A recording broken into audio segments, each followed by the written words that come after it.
"Get out and stay out!" my dad yelled.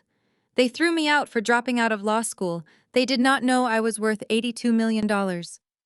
Next day, I moved to my Paris mansion. 2 weeks later, I bought their entire debt. Before I continue this story, let me know where you are watching from in the comments below. Hit like and subscribe if you have ever had your family underestimate your worth. Growing up in Atlanta, Georgia, as the eldest daughter of a corporate real estate mogul, meant my life was a carefully orchestrated performance. Our Buckhead estate, with its towering columns, perfectly manicured hedges, and winding driveway, was nothing more than a theatrical stage. I am Maya, 35 years old, and for over 3 decades, I played the exhausting role of the dutiful but disappointing daughter. That suffocating performance ended forever on a stormy Tuesday evening inside our formal dining room. The crystal chandelier cast a bright, unforgiving light over the long mahogany table as we sat down for our weekly dinner. The air in the room was already thick with the crushing expectations and unspoken resentments that defined our toxic family dynamics. Calvin, my father, sat rigidly at the head of the table, carving his steak with the mechanical precision of a surgeon. Vivian, my mother, sat directly opposite him, adjusting her heavy pearl necklace and complaining bitterly about the catering at her most recent charity gala. Jada, my younger sister, and the undisputed golden child of the family, sat across from me with her husband Trent. I took a deep breath, reached into my leather tote bag, and pulled out the thick manila envelope containing my official law school withdrawal papers. I placed the documents squarely in the center of the polished wood table right next to the silver gravy boat. The heavy thud of the thick paper against the solid mahogany echoed through the dining room like a gunshot, halting all conversation. "What exactly is this, Maya?" my father asked. His voice was dangerously low and tight, a menacing tone that usually preceded a hostile corporate takeover. I kept my posture perfectly straight and met his intense gaze without flinching. "Those are my official withdrawal papers," I said calmly. "I dropped out of the law program this morning." The silence that followed was absolute. Then the explosion hit. My father slammed his fist down on the table with such brutal force that the crystal wine glasses rattled violently. "You did what?" he roared, standing up so fast that his heavy antique chair scraped against the hardwood floor. "You actually dropped out. After the thousands of dollars I personally poured into your tuition. After the countless strings I pulled to get you accepted. You absolute parasitic failure." He paced furiously, his face turning an angry shade of crimson. "Do you have any idea what you are doing to our elite family legacy? I built a real estate empire from the ground up, so my daughters could represent the pinnacle of Atlanta society. Jada is already a highly respected junior partner. And you, what exactly are you doing? You are 35 years old and quitting once again." I remained completely silent, letting his rage wash over me. There was no point in arguing with Calvin. Any logical defense I offered would only be twisted into further proof of my supposed incompetence. He did not know that law school was merely a convenient cover story. He did not know about the countless sleepless nights I spent silently coding, testing user interfaces, and building a revolutionary global platform in the shadows. To him, I was just a useless leech, draining his financial resources and bruising his fragile ego. Jada let out a sharp, condescending laugh. She took a sip of her water and sneered at me from across the centerpiece. "I told you, Dad," she said, her voice dripping with pure venom. "Maya simply does not have the intellectual stamina for the competitive world. She has always been looking for an easy, lazy way out."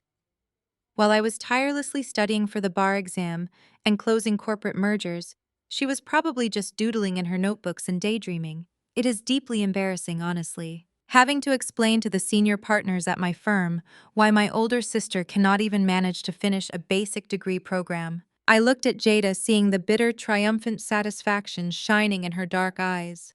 She thrived on my supposed failures. My shortcomings were the exact stepping stones she used to elevate herself in our parents' critical eyes. Trent, her husband, leaned back in his chair with a highly smug, arrogant smile.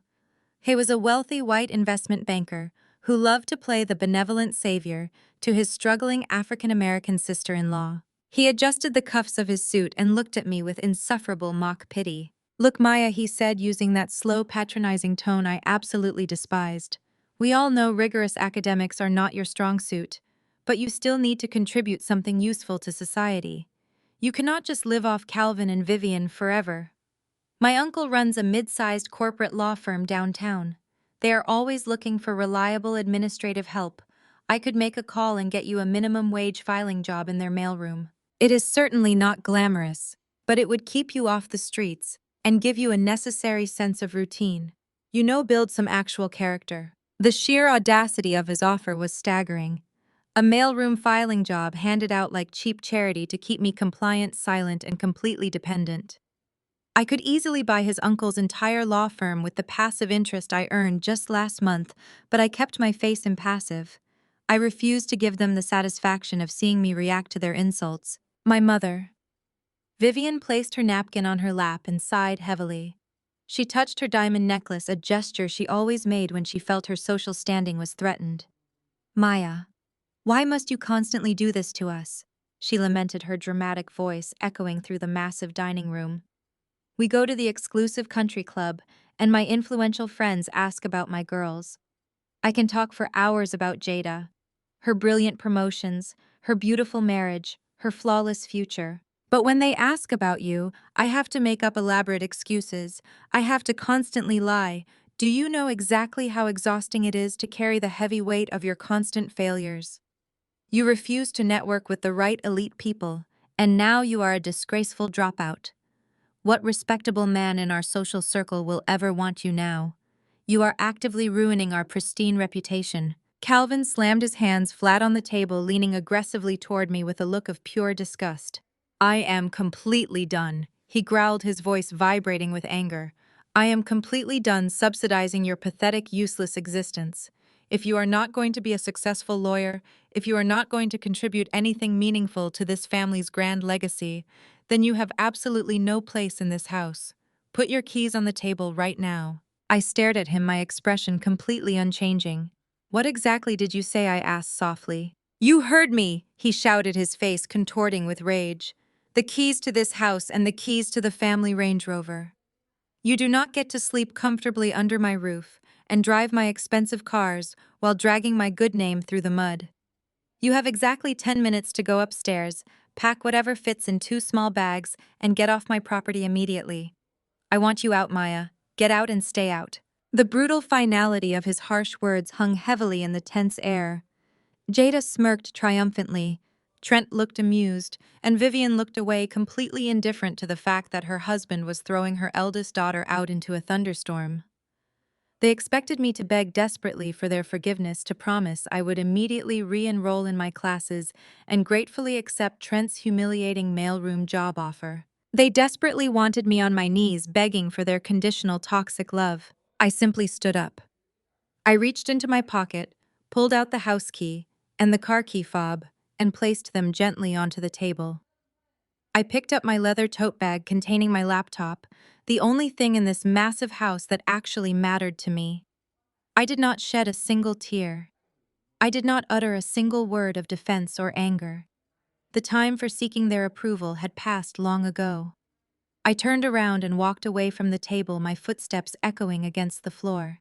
I walked out the heavy oak front doors, stepping directly into the pouring Atlanta rain, leaving their toxic world behind forever, knowing my real life was just beginning. The freezing Atlanta downpour soaked through my clothes instantly, but I did not shiver. I stood on the edge of the sprawling manicured lawn and let the heavy, relentless drops wash away the suffocating tension of that dining room.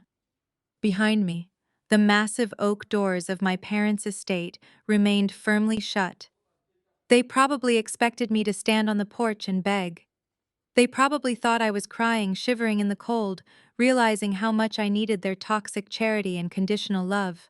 But as the rain plastered my hair to my face and ruined my designer shoes, I felt nothing but an overwhelming sense of absolute liberation. For 35 years, I had carried the crushing weight of their expectations. I had shrunk myself down to fit into their narrow narrative of the disappointing daughter, just to keep the peace.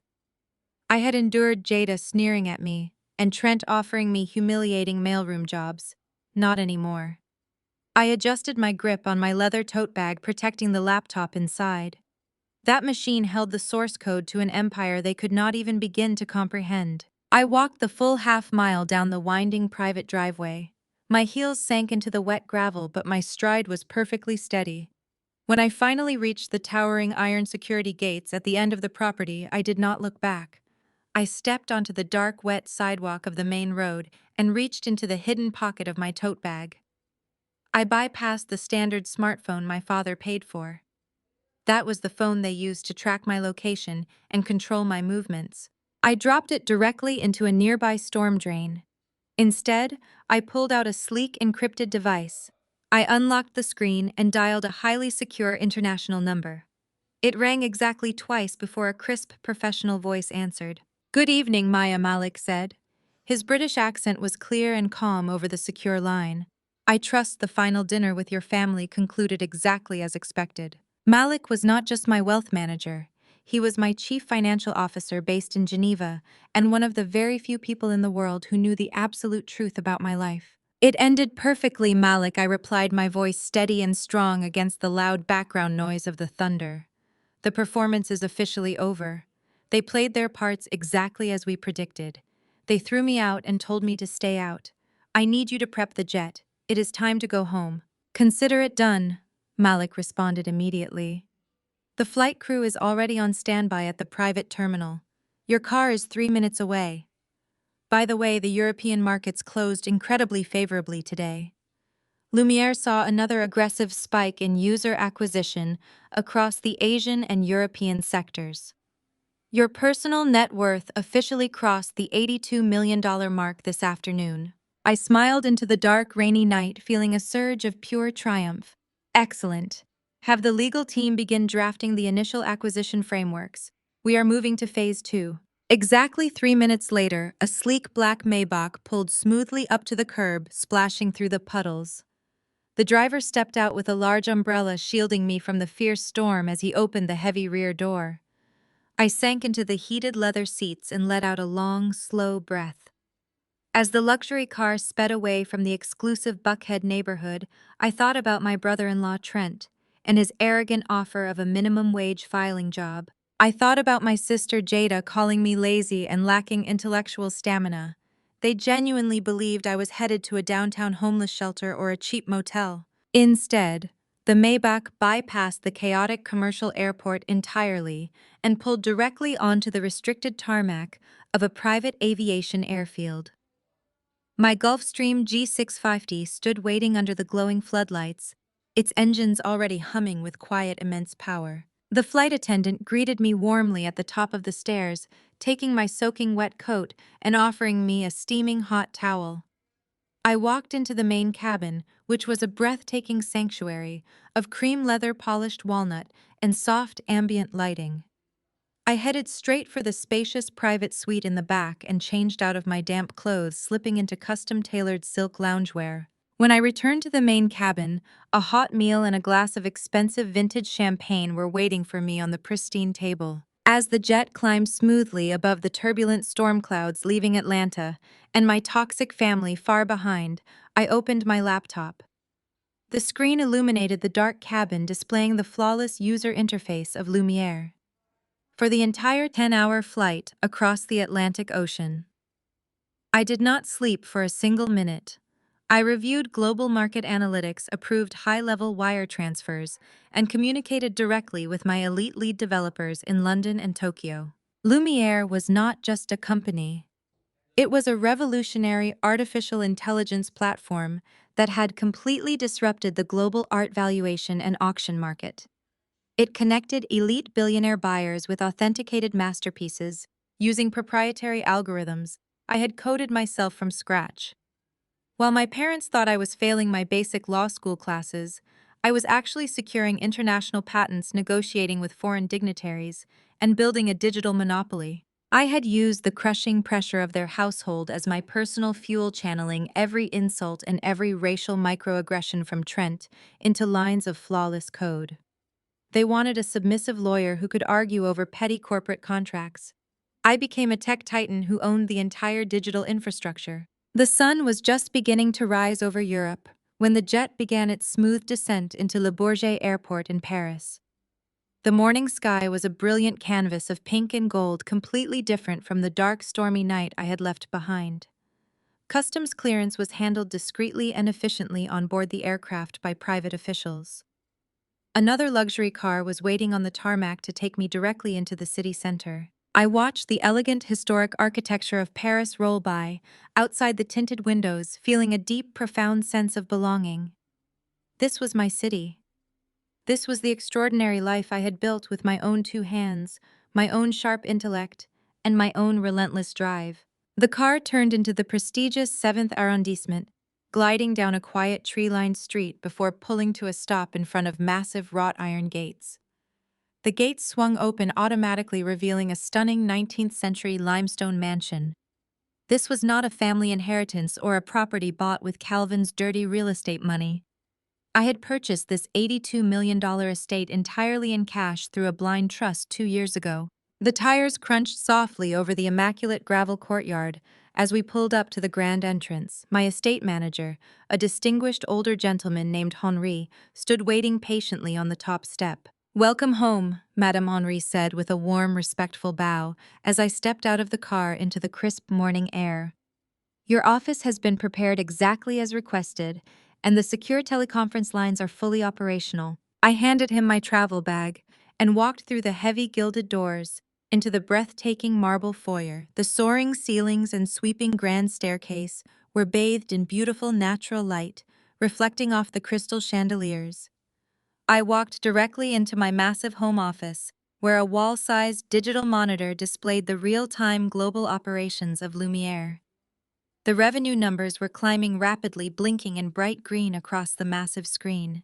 I poured myself a fresh cup of dark coffee, walked over to the floor-to-ceiling windows overlooking my private manicured gardens, and smiled. The painful, exhausting chapter of playing the family scapegoat was permanently closed.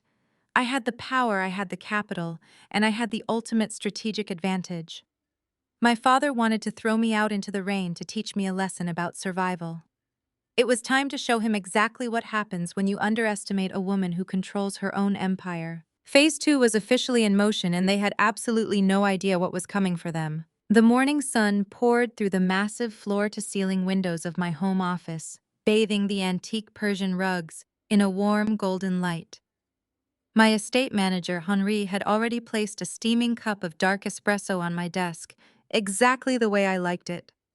I stood by the glass doors looking out over my private manicured gardens. Beyond the high limestone walls, the iconic wrought iron spire of the Eiffel Tower stood tall against the clear Parisian sky. This was my sanctuary. This was the $82 million reality my family knew absolutely nothing about. I turned away from the breathtaking view and focused my attention on the wall-sized digital monitor dominating the room. The screen displayed a massive global heat map, blinking with thousands of continuous transactions. London, Tokyo, Dubai, New York. The revenue counter in the upper right corner spun higher with every passing second. This was Lumiere. It was not just a company. It was a complete revolution in the global art and auction market, and I was its sole anonymous founder. For the past 10 years, the elite art world had relied on outdated appraisal methods, biased auction houses, and highly exclusive networks that locked out new money. I saw the inefficiency and decided to change the entire landscape. I designed and coded an advanced artificial intelligence algorithm capable of authenticating and valuing fine art masterpieces with a 99% accuracy rate. My platform connected billionaire buyers directly with verified sellers, bypassing the traditional gatekeepers entirely. The user interface was flawless, intuitive, and highly encrypted. I built every single line of that code from scratch. To the rest of the world, the architect behind Lumiere was a mysterious tech phantom. To my family back in Atlanta, I was just Maya, the lazy, disappointing daughter who could not even manage to finish a basic law degree. That massive deception was entirely intentional. I needed law school. I did not need the degree, but I desperately needed the cover story. Living under Calvin and Vivian meant existing under a microscope of intense scrutiny and constant criticism. If they had known I was building a tech startup, they would have demanded control. Calvin would have used his corporate real estate lawyers to seize my patents and brand the company as a family asset. Jada would have swooped in to manage the legal framework, ensuring she received a massive equity stake for doing absolutely no work. Trent would have tried to position himself as my chief financial officer so he could patronize me while spending my profits. So I played the fool. I let them believe I was struggling. During those grueling 3-hour lectures on corporate torts and property law, I sat in the back row with my laptop open. My professors thought I was taking meticulous notes. Jada constantly sneered at me for looking overwhelmed and exhausted. She loved telling our parents that I was barely keeping my head above water academically. In reality, I was not studying law at all. I was running complex diagnostic tests on my server architecture. I was quietly securing international patents through proxy legal teams in Switzerland. I was negotiating massive seed rounds with venture capitalists in Singapore while hiding in the law school library. The crushing pressure of my family's toxic household provided the perfect camouflage. While they were busy mocking my lack of intellectual stamina, I was quietly building a digital monopoly that would eventually swallow their entire net worth. My secure encrypted phone vibrated on the desk, pulling me out of my memories. I picked it up and saw Malik calling from his office in Geneva. "Good morning, Maya," Malik said, his voice carrying a distinct tone of amusement. "I hope you are enjoying your first official day of freedom in Paris. I have some highly entertaining updates from Atlanta regarding your parents." I took a slow sip of my espresso and smiled. I assume Calvin tried to execute his usual disciplinary tactics this morning. "Exactly," Malik replied. "According to our monitoring alerts, your father contacted his senior wealth management team at 9 o'clock sharp Eastern Standard Time. He demanded that they immediately freeze your trust fund and cut off all your credit lines. He and your mother were planning to starve you out. They fully expected you to be out on the streets with no access to cash, forcing you to come crawling back to their doorstep and beg for forgiveness by dinner time." I let out a soft, genuine laugh. The absolute hubris of Calvin never ceased to amaze me. And how did that work out for him? "It was a spectacular failure," Malik said, chuckling slightly. "The bank manager had to nervously inform your father that the trust fund account was completely empty and had been for years. He apparently started screaming at the bank staff, demanding to know where the money went. When I turned 25, I gained full legal autonomy over the trust fund my grandfather had established for me. My parents had always used that money as a weapon, holding it over my head to force my compliance. They never bothered to read the fine print of the trust documents. The very day the legal restrictions lifted, I quietly transferred every single penny out of their jurisdiction. I paid the heavy early withdrawal taxes without hesitation. I took that remaining capital and used it as the initial seed money to purchase the offshore servers required to launch Lumiere. I essentially used their own financial weapon to build the empire that would ultimately defeat them. They had absolutely zero financial leverage over me, and discovering that truth must have been a devastating blow to Calvin's massive ego. "Your father is currently tearing apart his home office trying to find any hidden accounts or assets he can seize," Malik continued. "He is operating under the delusion that you simply hid the money in a different domestic bank. He has absolutely no concept of the international corporate structures we have in place. You are a ghost to him financially." And my mother, I asked, knowing Vivian would not simply sit back and accept this loss of control. Malik sighed, his amusement fading into a tone of professional disgust. "Vivian has initiated a rather vicious retaliation strategy. Since she cannot control your finances, she is attempting to completely obliterate your reputation." I walked back over to the digital monitor, watching a notification pop up for a $20 million transaction clearing through our London servers. "Tell me what she is saying, Malik. I am perfectly fine." "She has been on the phone all morning, calling every prominent member of her country club, the charity board directors, and the elite old money circles of Atlanta. She is spinning a highly dramatic narrative to save face regarding your sudden departure. She is telling everyone that you did not just drop out of law school, but that you suffered a severe catastrophic psychiatric break. She claims that the pressure of trying to live up to the family name completely shattered your mind." I slowly placed my espresso cup down on the polished mahogany desk. Vivian was always a master of social warfare, but this was low even for her. She is telling her friends that you became dangerously unstable and violent. Malik continued reading from a summary report. She claims Calvin had no choice but to remove you from the home for the safety of Jada and Trent. The grand finale of her little fictional story is that you are currently wandering the streets of downtown Atlanta, entirely delusional, and living in a filthy homeless shelter because you refuse to accept the psychiatric help they so generously offered. I stood in the center of my opulent home office, surrounded by fine art, imported marble, and cutting-edge technology. I looked down at my custom silk clothing.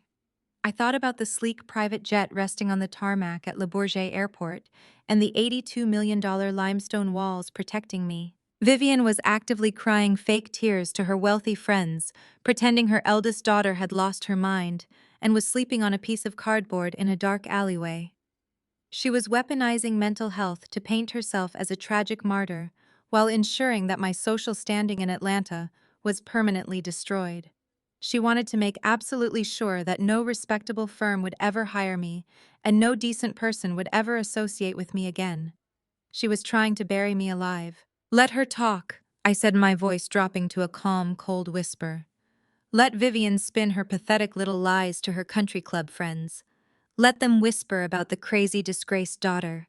It perfectly serves our ultimate purpose. The lower they lower my baseline, the more devastating the final impact will be." "Are you certain?" Maya Malik asked, his protective nature showing through. "Our legal team could easily issue a cease and desist order for severe defamation. We could shut her down by noon." "No," I replied firmly. "Do not engage. Do not send any legal notices. Complete radio silence from our end. We are not going to fight a petty social battle with Vivian. We are going to win the entire war. Just keep monitoring their internal corporate communications. I have a feeling Calvin is going to need a major distraction from his family drama very soon." "Understood, Maya. I will call you if anything shifts." I ended the secure call and placed the phone face down on my desk. The smear campaign was hurtful, but it was also incredibly revealing. It showed exactly how terrified they were of losing the narrative. They needed me to be a broken failure so they could feel powerful and successful. I took a deep breath of the crisp Parisian air flowing through the open balcony doors. The scent of blooming jasmine and fresh rain drifted into the room. I was thousands of miles away from their toxicity, safe in a fortress of my own making. They could tell whatever vicious lies they wanted to the Atlanta elite. It did not change the reality of the green numbers climbing higher and higher on my monitor. The architect of Lumiere was not a crazy homeless dropout.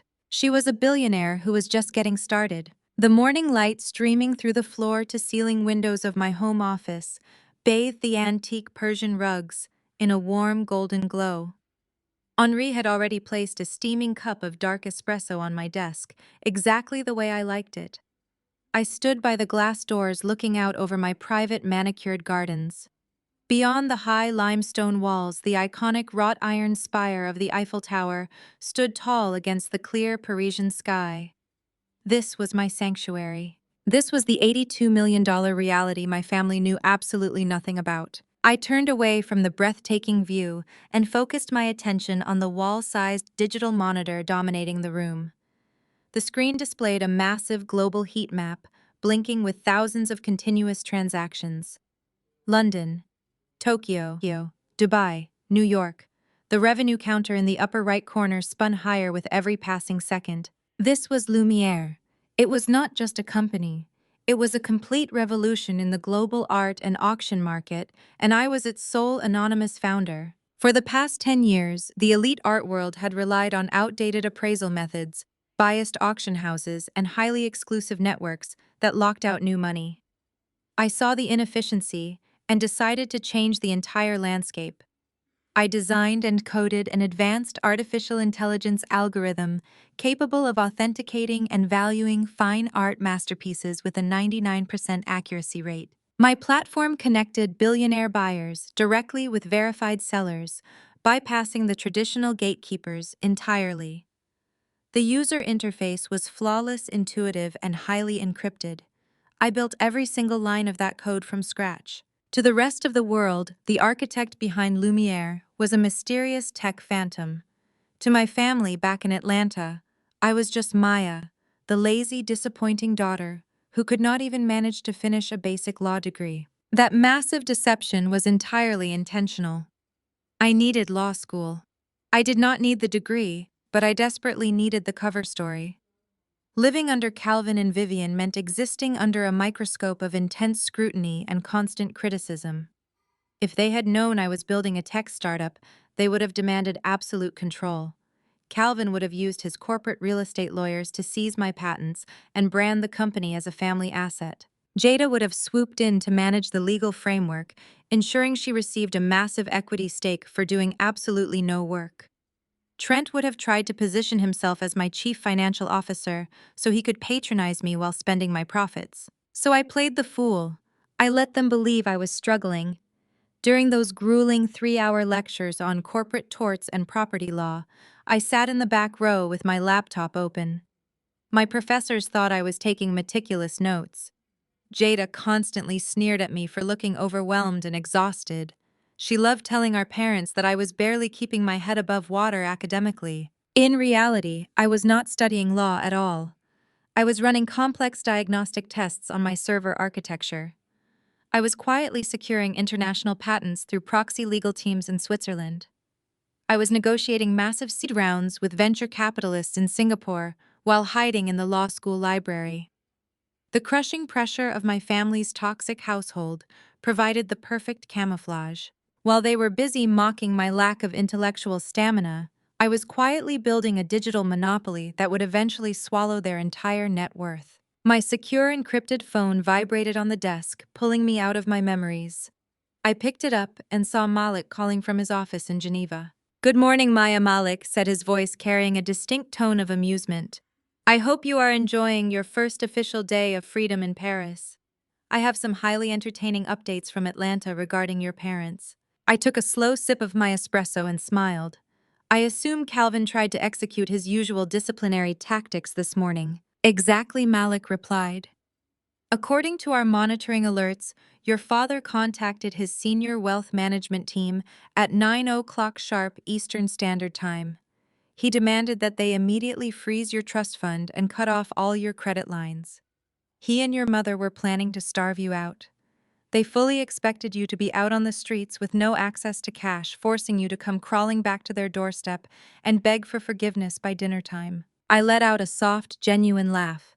The absolute hubris of Calvin never ceased to amaze me. And how did that work out for him? "It was a spectacular failure," Malik said, chuckling slightly. "The bank manager had to nervously inform your father that the trust fund account was completely empty and had been for years. He apparently started screaming at the bank staff, demanding to know where the money went. When I turned 25, I gained full legal autonomy over the trust fund my grandfather had established for me. My parents had always used that money as a weapon, holding it over my head to force my compliance. They never bothered to read the fine print of the trust documents. The very day the legal restrictions lifted, I quietly transferred every single penny out of their jurisdiction. I paid the heavy early withdrawal taxes without hesitation. I took that remaining capital and used it as the initial seed money to purchase the offshore servers required to launch Lumiere. I essentially used their own financial weapon to build the empire that would ultimately defeat them. They had absolutely zero financial leverage over me, and discovering that truth must have been a devastating blow to Calvin's massive ego. Your father is currently tearing apart his home office, trying to find any hidden accounts or assets he can seize," Malik continued. "He is operating under the delusion that you simply hid the money in a different domestic bank. He has absolutely no concept of the international corporate structures we have in place. You are a ghost to him financially." "And my mother?" I asked, knowing Vivian would not simply sit back and accept this loss of control. Malik sighed, his amusement fading into a tone of professional disgust. "Vivian has initiated a rather vicious retaliation strategy. Since she cannot control your finances, she is attempting to completely obliterate your reputation." I walked back over to the digital monitor, watching a notification pop up for a $20 million transaction clearing through our London servers. "Tell me what she is saying, Malik." "I am perfectly fine. She has been on the phone all morning, calling every prominent member of her country club, the charity board directors, and the elite old money circles of Atlanta. She is spinning a highly dramatic narrative to save face regarding your sudden departure. She is telling everyone that you did not just drop out of law school, but that you suffered a severe catastrophic psychiatric break.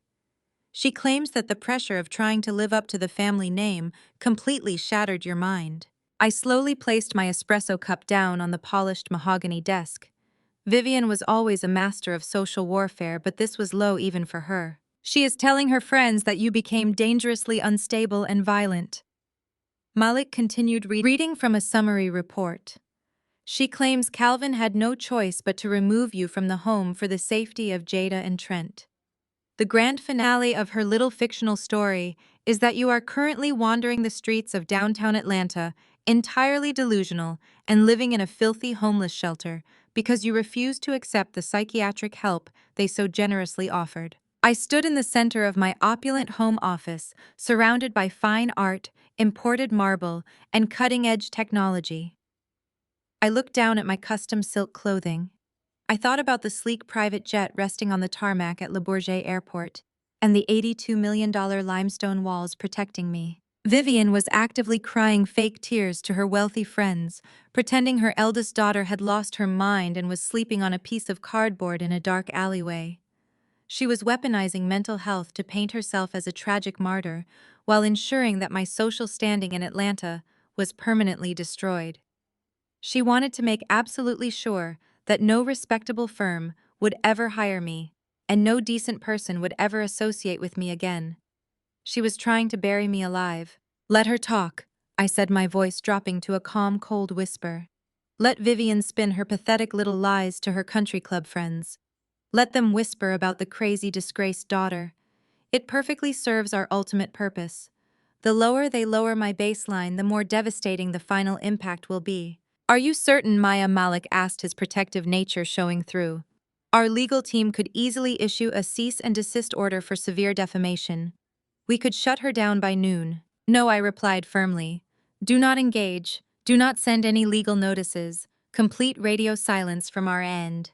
We are not going to fight a petty social battle with Vivian. We are going to win the entire war. Just keep monitoring their internal corporate communications. I have a feeling Calvin is going to need a major distraction from his family drama very soon. Understood, Maya. I will call you if anything shifts. I ended the secure call and placed the phone face down on my desk. The smear campaign was hurtful, but it was also incredibly revealing. It showed exactly how terrified they were of losing the narrative.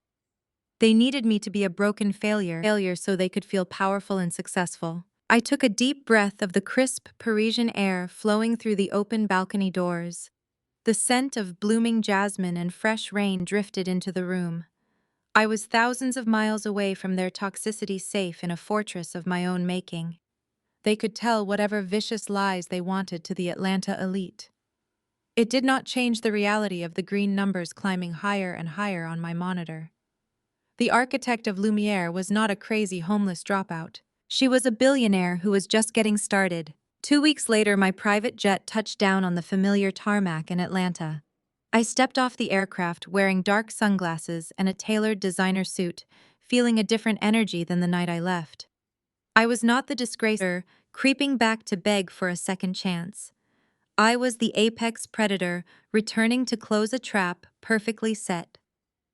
Over the past 14 days, Calvin's real estate empire continued its rapid, catastrophic decline.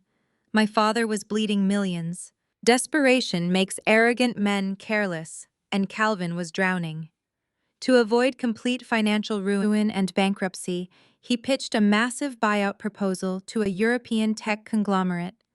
He thought he was dealing with an anonymous overseas investment fund. He had absolutely no idea the shell company he begged for a lifeline was actually a subsidiary of Lumiere. I instructed my legal team to enforce the strictest non-disclosure agreements in corporate history before agreeing to the meeting. Calvin, Jada, and Trent were legally bound to total silence, which meant they could not run to their country club friends to brag about their potential bailout. Everything remained completely confidential. It was the perfect stage for an execution. The meeting was scheduled at a neutral high-rise corporate boardroom in downtown Atlanta. The building was a towering monument of glass and steel offering a panoramic view of the city my father falsely claimed to rule. I arrived an hour early and took my position in the adjoining executive suite. A secure audio-visual feed was routed directly to my laptop, allowing me to watch and listen to the entire conference room without being seen. Malik, my chief financial officer, flew in from Geneva to lead the acquisition team in person. He was brilliant calculating and possessed an intimidating presence that immediately commanded respect. He wore a bespoke charcoal suit and carried himself with the quiet authority of a man who managed billions daily. At precisely 10 in the morning, the heavy boardroom doors swung open. I watched my screen as Calvin, Jada, and Trent walked into the room. They looked exhausted, but tried desperately to project an aura of elite confidence. Calvin wore his signature power suit, but his posture was rigid and defensive. The dark circles under his eyes betrayed the sleepless nights he spent dodging frantic creditors. Jada carried a stack of heavily doctored financial portfolios, her expression tight with forced superiority. She looked around the room as if analyzing the expensive decor to estimate our corporate net worth. Trent walked in with that same insufferable swagger he always carried, acting as if he was doing the European investors a massive favor simply by being present. Malik sat at the opposite end of the long glass table. He simply nodded and gestured for them to take their seats. "Gentlemen and Lady," Malik said, his crisp British accent echoing. "We are operating on a very strict schedule today. Our founder has reviewed your initial proposal. We are prepared to discuss the acquisition of your real estate assets, but we require absolute transparency regarding your current debt-to-income ratios." I sat back in the adjoining room sipping sparkling water. Calvin immediately launched into his practiced pitch. He paced around projecting colorful graphs boasting about his property developments across the Southeast. He talked about his company as if it were a flawless titan of industry, completely omitting the $50 million of toxic debt suffocating his operations. Trent chimed in, leaning over the table. "What Calvin is trying to emphasize here, Malik, is that you are getting an unprecedented opportunity to absorb premium American real estate. Our commercial zoning permits alone are worth double your acquisition offer. We are essentially giving you a discount because we appreciate the expansion strategy of your European conglomerate." It was taking every ounce of my willpower not to laugh out loud. Trent was trying to play hardball while Calvin was days away from defaulting on federal loans. Malik leaned forward, steepling his fingers together. He looked at Trent with a terrifyingly calm expression. "Is that so, Trent? Your commercial zoning permits are worth double the offer. That is fascinating. According to our independent financial audits, your firm has faced significant delays in 3 major downtown development projects over the past 18 months.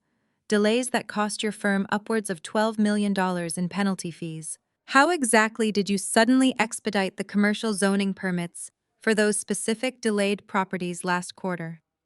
The boardroom grew incredibly tense. I watched Calvin shift uncomfortably in his expensive leather chair. He shot a quick warning glance at Trent, but Trent was too consumed by his own massive ego to recognize the trap Malik had laid. Trent scoffed, waving his hand dismissively. "That is just the reality of the Atlanta real estate market, Malik. You European guys might not understand how things work down here in the South. Sometimes the municipal bureaucracy gets tied up in endless red tape. You have to know the right people to grease the wheels. I have deep connections in the city planning office. A few strategic campaign donations, a couple of off-the-books, private dinners, and suddenly those delayed permits get fast-tracked directly to the top of the pile. It is all about aggressive localized networking." I smiled, staring intensely at my laptop screen. He actually said it. Trent had just openly admitted to illegal zoning bribes and corporate corner cutting on a recorded line in front of international investors. He thought he was sounding like a ruthless, savvy businessman. He did not realize he had just handed me the exact rope I needed to hang him. Calvin's face turned a dangerous shade of purple. He immediately tried to do damage control, interrupting his foolish son-in-law. "What Trent means to say is that we utilized our strong community relationships to ensure our project applications were reviewed in a timely manner. Everything was handled completely above board and strictly within municipal guidelines." Malik did not let him off the hook. He pulled a thick file from his briefcase and slid it slowly across the glass table. "I see. So the expedited approvals had absolutely nothing to do with the fact that you bypassed standard environmental safety inspections on the South Side development. Our engineers noted significant structural shortcuts in the foundation blueprints for that specific site. You cut costs on safety materials to artificially inflate your quarterly profit margins right before pitching this buyout to us. The air in the room was completely sucked out. Calvin stared at the file, his mouth opening and closing without any sound coming out. Trent suddenly looked like a deer caught in headlights, realizing his arrogant bragging had just severely backfired. They were completely exposed. Malik was systematically tearing apart their fraudulent financial presentation piece by piece, exposing the rotten, decaying core of their entire empire. This was the reality of my family. They demanded absolute perfection from me, constantly lecturing me about excellence and family legacy, while they secretly ran a corrupt, failing business built on bribes and cheap shortcuts. Jada, who had been sitting quietly fuming, finally reached her absolute breaking point. She could not handle being interrogated or treated like a subordinate by someone she viewed as hired help. She slammed her perfectly manicured hand down on the glass table, glaring fiercely at Malik. "Listen here," Jada snapped, her voice loud and deeply obnoxious. "We did not come here to be interrogated by some mid-level financial manager about standard operational procedures. My father built this city. We are offering you a golden opportunity to partner with the most elite real estate family in Atlanta. We are not going to sit here and be disrespected by a basic employee." Malik looked at her, his expression completely unchanged. He did not raise his voice. "I am the Chief Financial Officer, Jada. I am simply conducting the necessary due diligence required before we absorb $50 million of your hidden toxic debt. I do not care what your title is." Jada fired back, crossing her arms and tossing her hair over her shoulder. "You are clearly not authorized to make the final executive decisions here. Your persistent questioning is insulting and, quite frankly, a massive waste of our valuable time. We have other extremely interested buyers waiting on standby right now." That was a blatant lie. No one else was buying their sinking ship, but Jada was too proud to ever beg. She stood up from her chair, looking down her nose at Malik. "I am entirely done dealing with the middleman," Jada demanded, her tone dripping with toxic entitlement. "You are clearly out of your depth. I want to speak to the real boss. Bring the founder of this conglomerate into this room right now so we can push this deal through immediately and finalize the paperwork before I completely lose my patience and walk out of this extremely unprofessional, insulting meeting. Be careful what you demand, because you just might get it." Jada had barely finished shouting her demand to see the real boss when the heavy double doors of the executive boardroom swung open. I stepped into the room. I was not wearing the exhausted, defeated expression they had last seen on my face the night they threw me out into the rain. I was wearing a tailored emerald green Tom Ford couture suit, pristine black heels, and the unshakable confidence of a woman who held their entire future in the palm of her hand. Flanking me were three of the most ruthless corporate acquisition attorneys in Europe, dressed impeccably and carrying thick leather briefcases. The immediate silence in the boardroom was absolute. It was the kind of heavy, suffocating quiet that happens right before a devastating car crash. My father, Calvin, turned his head toward the doors. His initial expression was pure confusion. His brain simply could not process the visual information in front of him. He blinked several times, his thick eyebrows knitting together in deep annoyance. Jada let out a sharp, highly exaggerated sigh of disgust. She crossed her arms over her chest and rolled her eyes, completely misreading the situation due to her own blinding arrogance. "Maya, what on earth are you doing here?" Jada snapped, her voice dripping with the usual toxic condescension. "Did Trent actually get you that minimum wage job in the mailroom downstairs? You cannot just wander into restricted executive meetings to drop off documents. We are in the middle of a highly sensitive multi-million-dollar corporate buyout." Trent let out a short, mocking laugh, shaking his head as he leaned back in his expensive leather chair. "I told you," Calvin Trent said, gesturing toward me with a dismissive wave of his hand. "She simply lacks basic professional boundaries. Maya, you need to leave right now before I call building security and have you escorted out of the lobby." I did not say a single word to either of them. I did not even break my stride. I walked the entire length of the long glass table, my heels clicking rhythmically against the polished marble floor. Malik stood up immediately from his chair. He did not just stand, he straightened his posture and buttoned his suit jacket, showing a level of profound deference and respect that visibly shocked my family. Malik pulled out the heavy leather chair at the absolute head of the table, the seat of power. I sat down, crossing my legs gracefully and folding my hands on the cool glass surface. My European legal team took their seats silently directly behind me, forming an impenetrable wall of elite corporate muscle. Calvin stared at Malik and then stared at me. His face began to twitch with a mixture of rising anger and profound confusion. "What is the meaning of this?" Malik Calvin demanded, his voice booming with forced authority. "Why is my disgraced daughter sitting at the head of your negotiation table? I demand to speak to the founder of Lumiere right now." Malik remained standing. He looked down at Calvin with an expression of pure, icy professional detachment. "Calvin," Malik said, his British accent sharp and precise, "I would like to officially introduce you to the Chief Executive Officer, the lead software architect, and the sole billionaire founder of Lumiere." Malik gestured respectfully toward me. The color completely and totally drained from Calvin's face. I watched the blood leave his cheeks, transforming his usually intimidating presence into the pale, trembling posture of a cornered animal. His mouth fell open, but no sound emerged. The arrogant, confident real estate mogul, who had thrown me out into a thunderstorm, was rapidly suffocating on his own reality. Jada let out a loud, nervous laugh, shaking her head wildly. "This is a joke," she said, looking around the room as if expecting hidden cameras to suddenly appear. "This is some kind of sick, pathetic prank. Maya does not know anything about artificial intelligence or global art markets. She is a lazy law school dropout. She does not have a dime to her name." Trent slammed his hand flat on the table, glaring at Malik. "This is incredibly unprofessional. If you European guys think it is funny to use my wife's unstable sister to play mind games during a federal-level corporate acquisition, you are deeply mistaken. It is not a prank." "Trent," I finally spoke. My voice was calm, smooth, and completely devoid of the fear they were so used to hearing from me. "It is the absolute, undeniable truth. I built Lumiere from scratch. I coded the proprietary valuation algorithms while sitting in the back row of my law school classes.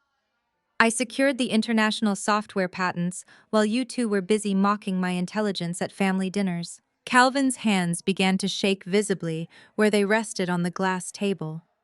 "But the cap," he stammered, his voice barely a hoarse whisper.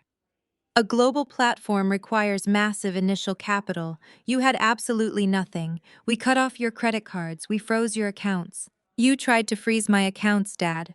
I corrected him gently, maintaining heavy, relentless eye contact. "But you forgot one crucial detail. When I turned 25, I gained full legal autonomy over the trust fund grandfather left me. You and Mom used that money as a weapon to control my behavior for years, but you never actually read the banking bylaws. The very day those legal restrictions lifted, I drained the entire account. I paid the early withdrawal penalties and moved every single penny into offshore servers to build my digital infrastructure. I used your financial weapon to build the empire that is currently sitting across from you." Jada looked like she was going to be physically sick. Her pristine golden child image was short-circuiting. The sister she had spent her entire life stepping on was suddenly revealed as an international tech billionaire, while her own career was tied to a sinking, bankrupt ship. "But you came to us," Trent argued, his face turning red with defensive anger. "Your company reached out to buy our firm. If you hate us so much, why would your conglomerate offer us a financial lifeline to save us from bankruptcy?" I smiled. It was a slow, deliberate smile that made Trent physically recoil in his chair. I reached over and picked up the thick red folder my lead attorney had placed on the table. "I did not come here to offer you a lifeline, Trent," I said, sliding the heavy red folder smoothly across the long glass table. It stopped directly in front of my father. Calvin stared at the red folder as if it were a live explosive device. His hands were trembling so badly he could barely manage to flip the cover open. I watched his eyes scan the dense legal text. I watched his pupils dilate as the devastating truth of the documents finally registered in his brain. "I did not come to partner with you, Dad," I stated clearly, making sure every single syllable landed with maximum impact. "Traditional banks flagged your real estate firm as highly toxic months ago. No legitimate American financial institution was willing to touch your $50 million of hidden debt.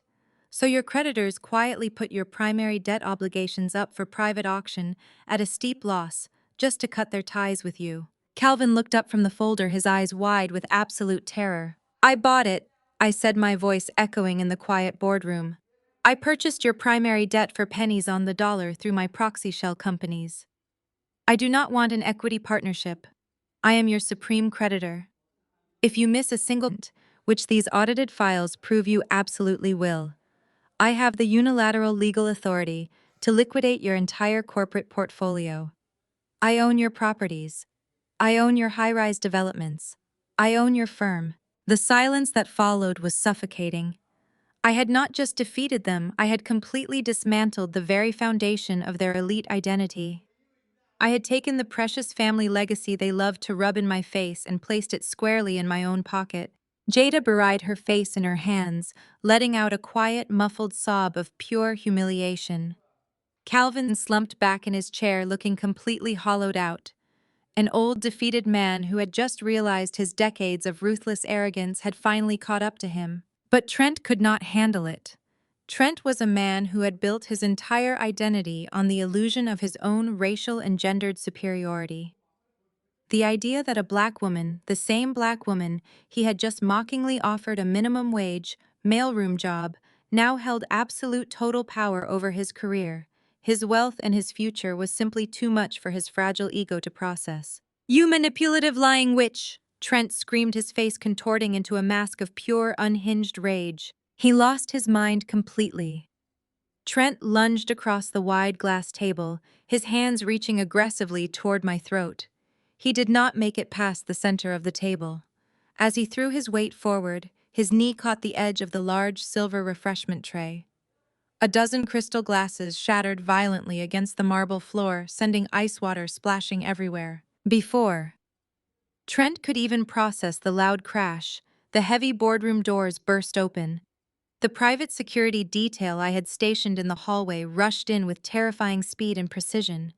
Two massive guards grabbed Trent by his expensive suit jacket, pinning his arms behind his back and slamming him face first down onto the glass table. Trent struggled wildly, cursing and spitting, his face pressed hard against the cold glass right in front of the red folder containing his financial ruin. Calvin did not even stand up to help his son-in-law. He just sat there staring at me with hollow, empty eyes as the security guards locked Trent in a painful compliance hold, waiting for my next command. After the security guards escorted Trent out of the building, the reality of their situation should have forced my family into complete submission. I flew back to Paris that same evening, leaving them to choke on the ashes of their crumbling real estate empire. I fully expected a period of quiet resignation. I expected Calvin to finally accept that his eldest daughter, the one he discarded like trash, was now his supreme financial overlord. But I deeply underestimated the dangerous combination of Jada's toxic entitlement and Trent's incredibly fragile ego. Trent could not simply walk away. The sheer humiliation of being physically subdued in a boardroom and financially dominated by a black woman he viewed as utterly beneath him broke something fundamental in his mind. He needed a narrative where he was still the superior intellectual victor. He could not accept that I had outsmarted him. Within days, my encrypted server monitoring software picked up highly unusual activity emanating from Atlanta. Malik called me while I was reviewing auction algorithms in my Parisian garden. He informed me that instead of liquidating their personal assets to pay the massive debt they owed me, Trent had convinced my father to pivot toward a highly illegal offensive strategy. Trent spun a wild, desperate conspiracy theory. He told Calvin there was absolutely no way I could have coded the artificial intelligence for Lumiere entirely by myself. I insisted I must have embezzled millions from the family's corporate accounts years ago, using their wealth to secretly fund a team of offshore developers. It was a pathetic, blatantly racist assumption that I lacked the mental capacity to build my own technology. But to Calvin and Jada, it was the absolute perfect lifeline. It shifted the blame back onto me and painted them as the ultimate victims of a deceitful, ungrateful daughter. They did not just gossip about this theory at their country club, they actively weaponized it. Trent used his shady investment banking connections downtown, and Jada utilized her unrestricted access as a junior law partner to orchestrate a massive federal crime. They spent 2 entire weeks fabricating an alternate corporate reality. I watched their digital footprints from my office in Paris, sipping my morning espresso while they systematically dug their own graves. Malik provided me with daily briefings on their movements. They were forging early incorporation documents for Lumiere.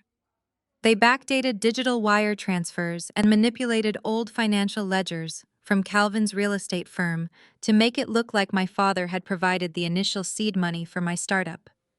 Jada even went as far as falsifying email chains between me and Calvin, discussing artificial intelligence development costs from a decade ago. She used her law firm's official notary stamp to validate fake signatures on counterfeit investment agreements. They were creating a highly detailed fraudulent paper trail to prove that Lumiere was not a solo independent venture, but a joint family corporate asset that I had maliciously stolen. They essentially documented their own felony wire fraud and corporate perjury in real time. They truly thought they were completely untouchable because they had always gotten away with crushing my spirit in the past.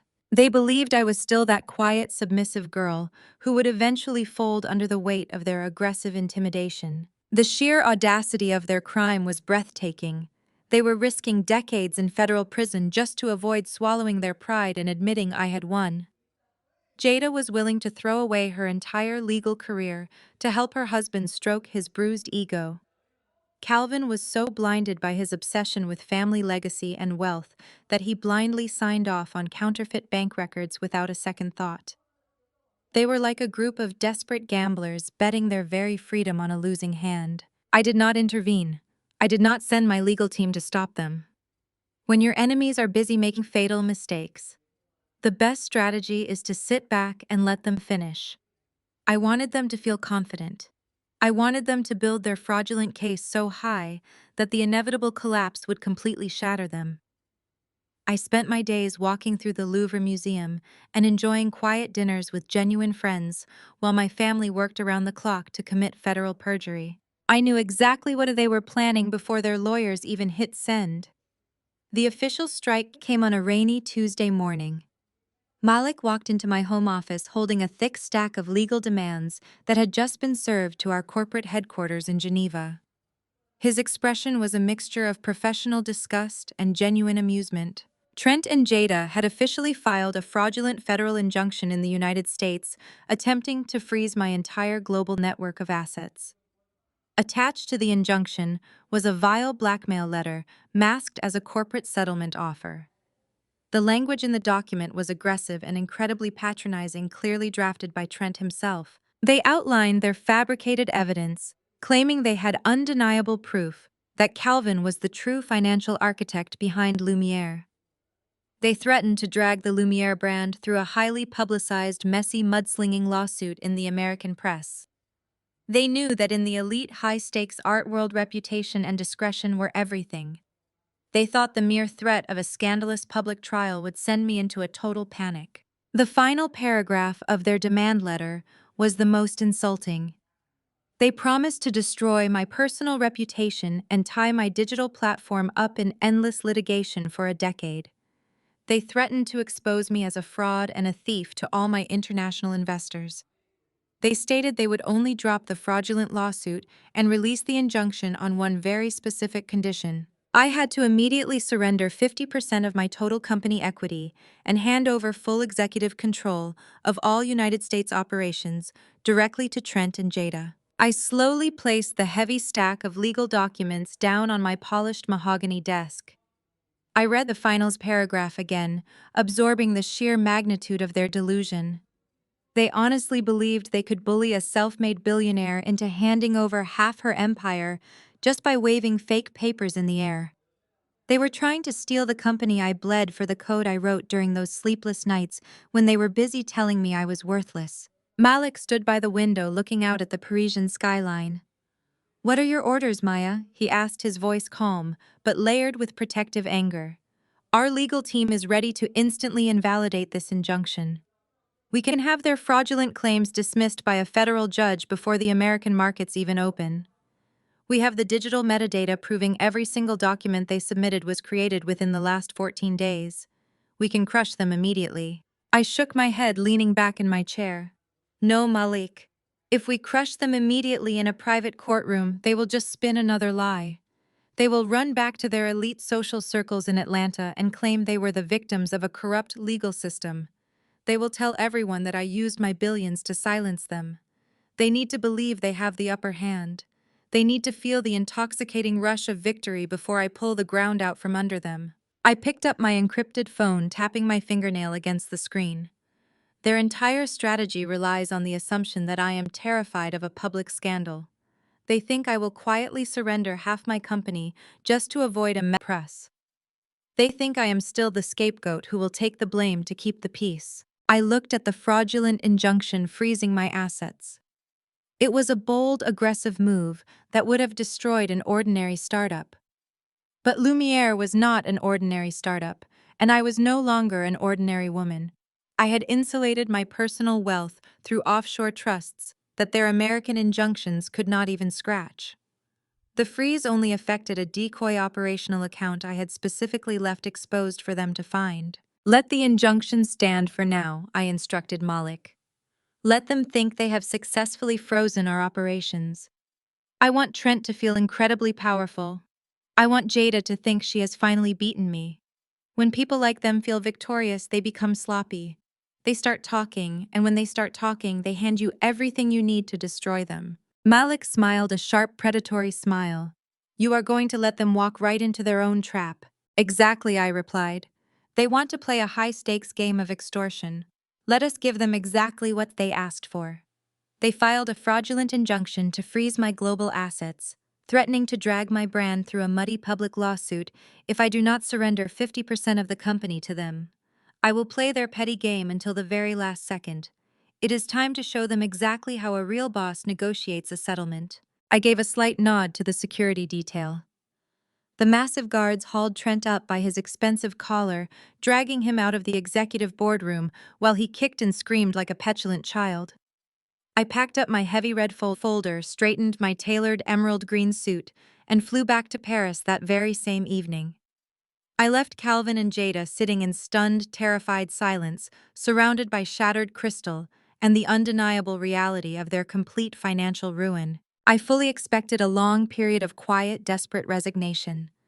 I expected Calvin to finally swallow his massive pride and accept that his eldest daughter, the one he discarded like useless trash, was now his supreme financial overlord. I expected them to begin preparing for the systematic liquidation of their properties to pay me the $50 million they owed. But I deeply underestimated the highly volatile and dangerous combination of Jada's toxic entitlement and Trent's incredibly fragile ego. Trent could not simply walk away from that boardroom and admit defeat. The sheer humiliation of being physically subdued by security and financially dominated by a black woman, he viewed as utterly beneath him, broke something fundamental in his arrogant mind. Trent was a man who had built his entire identity on the illusion of his own racial and gendered superiority. He needed a narrative where he was still the brilliant intellectual victor. He simply could not accept that I had outsmarted him in a high-stakes corporate arena. Within days, my encrypted server monitoring software picked up highly unusual activity emanating from Atlanta. Malik called me while I was enjoying a peaceful morning walking through my private Parisian gardens. He informed me that instead of liquidating their personal assets to pay their massive debt, Trent had convinced my father to pivot toward a highly illegal offensive strategy. Trent spun a wild, desperate, and highly offensive conspiracy theory. He told Calvin there was absolutely no way I could have coded the advanced artificial intelligence for Lumiere entirely by myself. He insisted I must have embezzled millions of dollars from the family corporate accounts years ago, using their wealth to secretly fund a team of elite offshore developers. It was a pathetic, blatantly racist assumption that I lacked the mental capacity and the raw talent to build my own groundbreaking technology. But to Calvin and Jada, it was the absolute perfect lifeline. It immediately shifted the blame back onto me. It painted them as the innocent, unsuspecting victims of a deceitful, ungrateful daughter, rather than the architects of their own bankruptcy. They did not just gossip about this ridiculous theory at their exclusive country club dinners, they actively weaponized it. Trent used his shady investment banking connections downtown, and Jada utilized her unrestricted access as a junior law partner to orchestrate a massive coordinated federal crime. They spent 2 entire weeks fabricating an alternate corporate reality. I watched their digital footprints carefully from my secure office in Paris, sipping my morning espresso while they systematically dug their own graves. Malik provided me with comprehensive daily briefings on their frantic movements. They were actively forging early incorporation documents for Lumiere. Trent tapped into his banking networks to backdate digital wire transfers and manipulate old financial ledgers from Calvin's real estate firm. They meticulously altered the records to make it look like my father had provided the initial seed money for my startup a decade ago.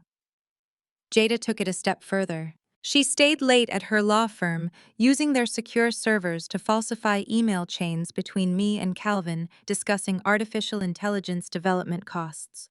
She used her law firm's official notary stamp to illegally validate fake signatures on counterfeit investment agreements. They were creating a highly detailed fraudulent paper trail to prove that Lumiere was not a solo independent venture, but a joint family corporate asset that I had maliciously stolen out from under them. They essentially documented their own felony wire fraud and corporate perjury in real time, leaving a massive digital trail of evidence right to their doorsteps. They truly thought they were completely untouchable because they had always gotten away with crushing my spirit and controlling my narrative in the past. They believed I was still that quiet, submissive girl who would eventually fold under the crushing weight of their aggressive intimidation. The sheer audacity of their crime was breathtaking. They were risking decades in federal prison just to avoid swallowing their pride and admitting I had won. Jada was willing to throw away her entire legal career and her license to practice law just to help her husband stroke his bruised ego. Calvin, the man who used to terrify me with his booming voice and rigid demands, was now reduced to a desperate aging coward. I was so terrified of losing his social status that he willingly participated in a criminal conspiracy orchestrated by his arrogant son-in-law. Calvin was so blinded by his obsession with family legacy and maintaining his wealthy image that he blindly signed off on counterfeit bank records without a single second thought. They were like a group of desperate, panicked gamblers betting their very freedom on a completely losing hand. Malik urged me to crush them immediately, but I refused to intervene. I did not send my European legal team to stop them. When your enemies are busy making fatal, irreversible mistakes, the absolute best strategy is to sit back in silence and let them finish the job. I wanted them to feel incredibly confident. I wanted them to build their fraudulent legal case so high that the inevitable collapse would completely shatter their reality. I spent my mornings enjoying fresh croissants and rich coffee on my balcony, listening to the quiet hum of the Parisian streets. Meanwhile, my encrypted monitoring software showed Jada logging into her law firm's servers at 3 in the morning, frantically trying to cover her digital tracks. The contrast was almost poetic. They were destroying their lives out of pure spite, while I was living my absolute best life in total peace. I spent my days walking through the Louvre Museum, reviewing new art acquisitions, and enjoying quiet dinners with genuine friends, while my family worked around the clock in Atlanta to commit federal perjury. I knew exactly when they were planning before their lawyers even hit send on the official documents. The strike came on a rainy Tuesday morning. Malik walked into my home office holding a thick, heavy stack of legal demands that had just been served to our corporate headquarters in Geneva. His expression was a mixture of professional disgust and genuine profound amusement. "They have handed us the keys to their own prison cells," Maya Malik said, tapping the fraudulent injunction. They submitted these falsified documents directly to a federal judge. It is no longer just a family dispute. It is a severe federal offense. I looked down at the paperwork, noting the fake notary stamp Jada had so carelessly applied. They were so blinded by their own greed that they completely forgot they were dealing with a woman who built her fortune on flawless data authentication. Trent and Jada had officially filed a fraudulent federal injunction in the United States attempting to freeze my entire global network of assets. Attached to the injunction was a vile blackmail letter masked as a corporate settlement offer. The language in the document was aggressive, incredibly patronizing, and clearly drafted by Trent himself. They confidently outlined their fabricated evidence, claiming they had undeniable proof that Calvin was the true financial architect behind Lumiere. They threatened to drag the prestigious Lumiere brand through a highly publicized, messy, mudslinging lawsuit in the American press.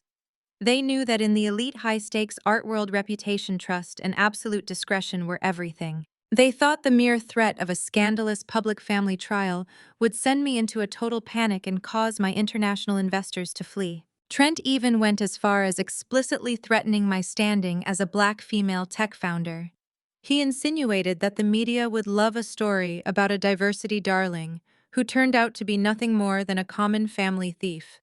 He thought he could weaponize investor prejudice against me to force my immediate compliance.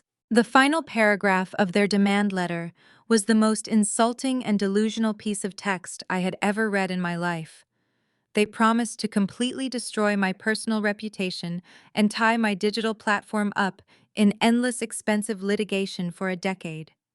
They threatened to expose me as a fraud to all my high-profile clients and freeze my ability to operate in any major global market. They stated they would only drop the fraudulent lawsuit and release the injunction on one very specific, non-negotiable condition. I had to immediately surrender 50% of my total company equity and hand over full executive control of all United States operations directly to Trent and Jada. They honestly believed they could bully a self-made billionaire into handing over half her global empire just by waving fake papers in the air. They were trying to steal the company. I bled for the code I wrote during those endless sleepless nights when they were busy telling me I was completely worthless. They wanted the ultimate reward without doing a single ounce of the work. Trent demanded not just 50%, but total executive control of the platform's United States operations. His voice echoed through the speaker of my encrypted phone, filling my quiet Parisian home office with his toxic, unearned confidence. I let out a long, trembling sigh. It was a masterpiece of vocal acting. I pitched my voice slightly higher, adding a subtle tremor that perfectly mimicked the sound of a woman who was completely overwhelmed and pushed to the absolute brink of a panic attack. "Trent, I do not understand," I said, my voice wavering. "How can you possibly take this to a federal court? The corporate judges will look at the timeline and see the company was legally registered in Switzerland. I wrote the core algorithm myself. Dad does not even know how to open a basic spreadsheet. How could you ever convince a judge that Calvin funded a global artificial intelligence platform?" A sharp, cruel laugh erupted from the other end of the line. It was Jada. She could not resist jumping in to kick me while she thought I was down. "Oh, Maya, you are so painfully naive," Jada sneered. "It honestly baffles me how you survived in Europe this long. It does not matter what Dad actually knows about technology. In the American justice system, the only thing that matters is the paper trail. And right now, the pristine, authenticated paper trail clearly shows that Calvin's firm wired $2.5 million to a proxy account in 2014, explicitly marked for software development." I widened my eyes, looking across my mahogany desk at Malik. Malik pressed a button on his tablet, ensuring the audio capture software was recording at the highest possible bitrate. "There was no wire transfer," I stammered, acting frantic and confused. "You cannot just invent bank records out of thin air, Jada. The financial forensics will easily prove that the money never existed." This was the perfect bait. Trent was an investment banker with a massive superiority complex. The absolute quickest way to get a narcissistic man to confess to a crime is to question his professional competence. He simply could not pass up the opportunity to explain his own brilliant criminality to a woman he considered intellectually inferior. "I am a senior investment banker," Maya Trent cut in, his tone heavy with arrogant condescension. "Creating a retroactive financial paper trail is absolute child's play for someone at my level. You really think I would file a federal injunction without making the corporate ledgers completely bulletproof?" I remained silent, playing the part of the stunned, defeated victim. "Let me educate you, since you clearly failed your corporate law classes," Trent continued, basking in the sound of his own voice. "I personally accessed Calvin's old failing development accounts from 10 years ago. I manipulated the outdated ledgers to show a massive diversion of capital. Then I routed those fabricated funds through 3 different offshore shell companies before digitally tying them directly to your initial server purchases in Geneva. I backdated every single digital signature. The financial forensics look absolutely flawless. I took a slow, quiet breath. He was literally reading his own federal indictment out loud. But I needed more. I needed Jada completely implicated. But the artificial intelligence patent filings, I argued, my voice sounding appropriately desperate. The intellectual property bears my digital signature. The International Copyright Office has my name on the original source code. You cannot just erase my identity from the patent registry. Not anymore, Jada chimed in, her voice dripping with triumphant malice. This is where my legal expertise came in handy, Maya. I logged into my law firm's highly secure internal network late last night. I drafted retroactive intellectual property transfer agreements and backdated them to your time in law school. I used my official legal notary stamp to validate Calvin's forged signature on the assignment of rights. The new documents legally prove that you signed over all intellectual property to Dad's real estate firm in exchange for your law school tuition. So you committed corporate fraud, I asked, pushing them just a little bit further to ensure the confession was undeniable. You actually logged into your law firm's secure federal network to falsify patent transfers and backdate forged signatures just to steal my company. Trent laughed again, a dark, ugly sound that revealed the true depths of his corruption. We did what was absolutely necessary to reclaim stolen family assets, Maya. We are taking back what belongs to the family legacy. No American federal judge is going to question a highly respected white investment banker and a prominent black real estate mogul over a disgraced law school dropout with a history of alleged mental instability. We own the narrative, Maya. We control the reality. We hold all the cards. The sheer level of their delusion was almost beautiful. They honestly believed their elite social standing in Atlanta made them completely immune to federal law. They thought they could casually manipulate banking infrastructure and international patent registries without triggering massive digital alarms. They were so blinded by their own greed and their desperate need to put me back in my place that they had explicitly detailed a multi-million-dollar conspiracy on a recorded line. Trent did not stop there. The intoxicating rush of his perceived victory made him reckless. "Here is what is going to happen," Maya, Trent demanded, his voice dropping into a harsh, authoritarian command. "My legal team is sending you a digital surrender contract in exactly 5 minutes. You are going to sign over 50% of Lumiere's total global equity. You are going to grant me full executive control of all United States operations. And you are going to transfer the initial administrative passwords by midnight. If you try to fight this, if you try to hire European lawyers, or delay the signing by a single hour, I will personally leak this entire fabricated story to the Wall Street Journal. I will destroy your reputation and tie your digital platform up in so much American litigation that your international investors will abandon you by tomorrow morning." Jada chimed in right behind him, twisting the knife.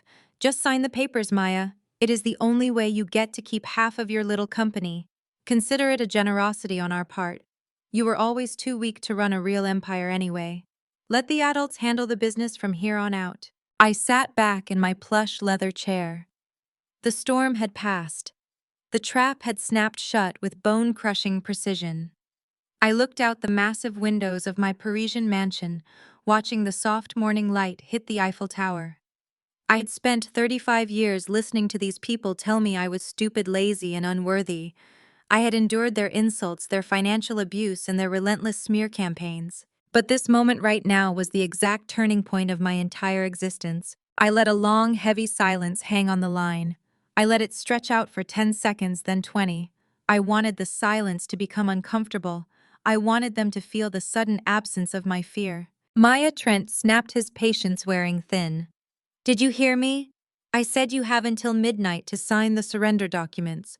Are you crying over there?" I reached out and gently tapped the screen of my encrypted phone. I disabled the proxy voice moderator that had been adding the subtle tremor to my audio feed. I locked eyes with Malik across the desk and gave him a single sharp nod. Malik immediately mirrored my action, tapping his tablet to bridge our secure call directly to the waiting Federal Task Force dashboard we had set up hours ago. I took a deep breath, my voice dropping back into its natural register. It was cold, smooth, and completely devoid of any emotion. It was the voice of a billionaire who had just successfully executed a flawless corporate kill shot. Thank you for the detailed clarification. Trent? I said, my tone slicing through the connection like a steel blade. I am sure the federal agents monitoring this recorded line appreciate the efficiency. I pressed the red button and ended the call. After I pressed the red button and ended that call in Paris, I did not celebrate. I did not pour a glass of expensive champagne or toast to my own brilliance. I simply stood up from my mahogany desk and looked at Malik. The federal bait had been swallowed whole, and the hook was set deep in their arrogant throats. Now it was time to reel them in. I told Malik to prepare the jet for an immediate departure. I was going back to Atlanta. Fast forward to Saturday night. Calvin and Vivian were hosting their extravagant annual charity gala at the most exclusive luxury hotel in downtown Atlanta. This event was the absolute pinnacle of their social calendar. It was a massive, glittering spectacle, where the elite old money circles, politicians, and prominent business leaders gathered to pat themselves on the back. For my parents, it was a crucial stage to project their flawless image of wealth and moral superiority. They were hosting this massive event, completely unaware of the impending federal hammer hanging directly over their heads. Because I had gone completely silent after that phone call with Trent, they genuinely believed I had surrendered. They thought my refusal to engage meant I was terrified, sitting in Paris signing over half of my global empire to save my reputation. They were celebrating a victory that did not actually exist. As my sleek black Maybach glided smoothly through the vibrant downtown Atlanta streets toward the hotel, I watched the live social media feeds on my tablet. The sheer level of their delusion was breathtaking. Vivian was working the ballroom floor, dripping in diamonds, and holding a flute of expensive champagne. She was surrounded by the exact same country club friends she had lied to just weeks ago. But her narrative had drastically changed. Since Trent and Jada had convinced her that they successfully extorted 50% of my artificial intelligence platform, Vivian was no longer telling people I was a crazy, homeless dropout. Suddenly, I was her brilliant tech prodigy daughter again. I watched a live stream video of her speaking to the mayor's wife. Vivian tossed her head back and laughed, claiming that Lumiere was actually a joint family venture. She explicitly stated that Calvin had generously provided all the initial seed money and that they had quietly nurtured my startup from the very beginning. She was standing in a room full of Atlanta's most powerful people, actively stealing the credit for my decade of relentless, grueling work. Calvin was doing the exact same thing near the main stage. He was shaking hands with prominent real estate developers who just days ago were preparing to feast on his bankrupt carcass. He was using the projected wealth of my company to secure new lines of credit and salvage his completely ruined reputation. He puffed out his chest, bragging about how family loyalty and smart investments had allowed them to build a global digital monopoly together. Jada and Trent were holding court near the premium open bar. Trent looked incredibly smug, wearing a custom tuxedo and accepting congratulations from his investment banking buddies. He genuinely thought he was hours away from becoming the chief executive officer of my United States operations. Jada was smiling brightly, playing the role of the supportive, highly successful sister. They were drunk on their own toxic hubris. My car pulled up to the long red carpet rolling out in front of the luxury hotel. The entrance was swarming with local press, elite society photographers, and financial journalists. I had specifically instructed my public relations team to leak a very subtle anonymous tip to the financial media earlier that afternoon. The tip simply stated that the mysterious billionaire founder of Lumiere would be making her first ever public appearance at this specific charity gala. The media frenzy was absolutely electric. As the hotel valets rushed forward to open the door of my Maybach, the chaotic noise of the busy street seemed to fade into a sharp, focused silence. I stepped out of the luxury vehicle and planted my heels firmly on the red carpet. I was not wearing the subdued conservative clothes my mother used to force me into.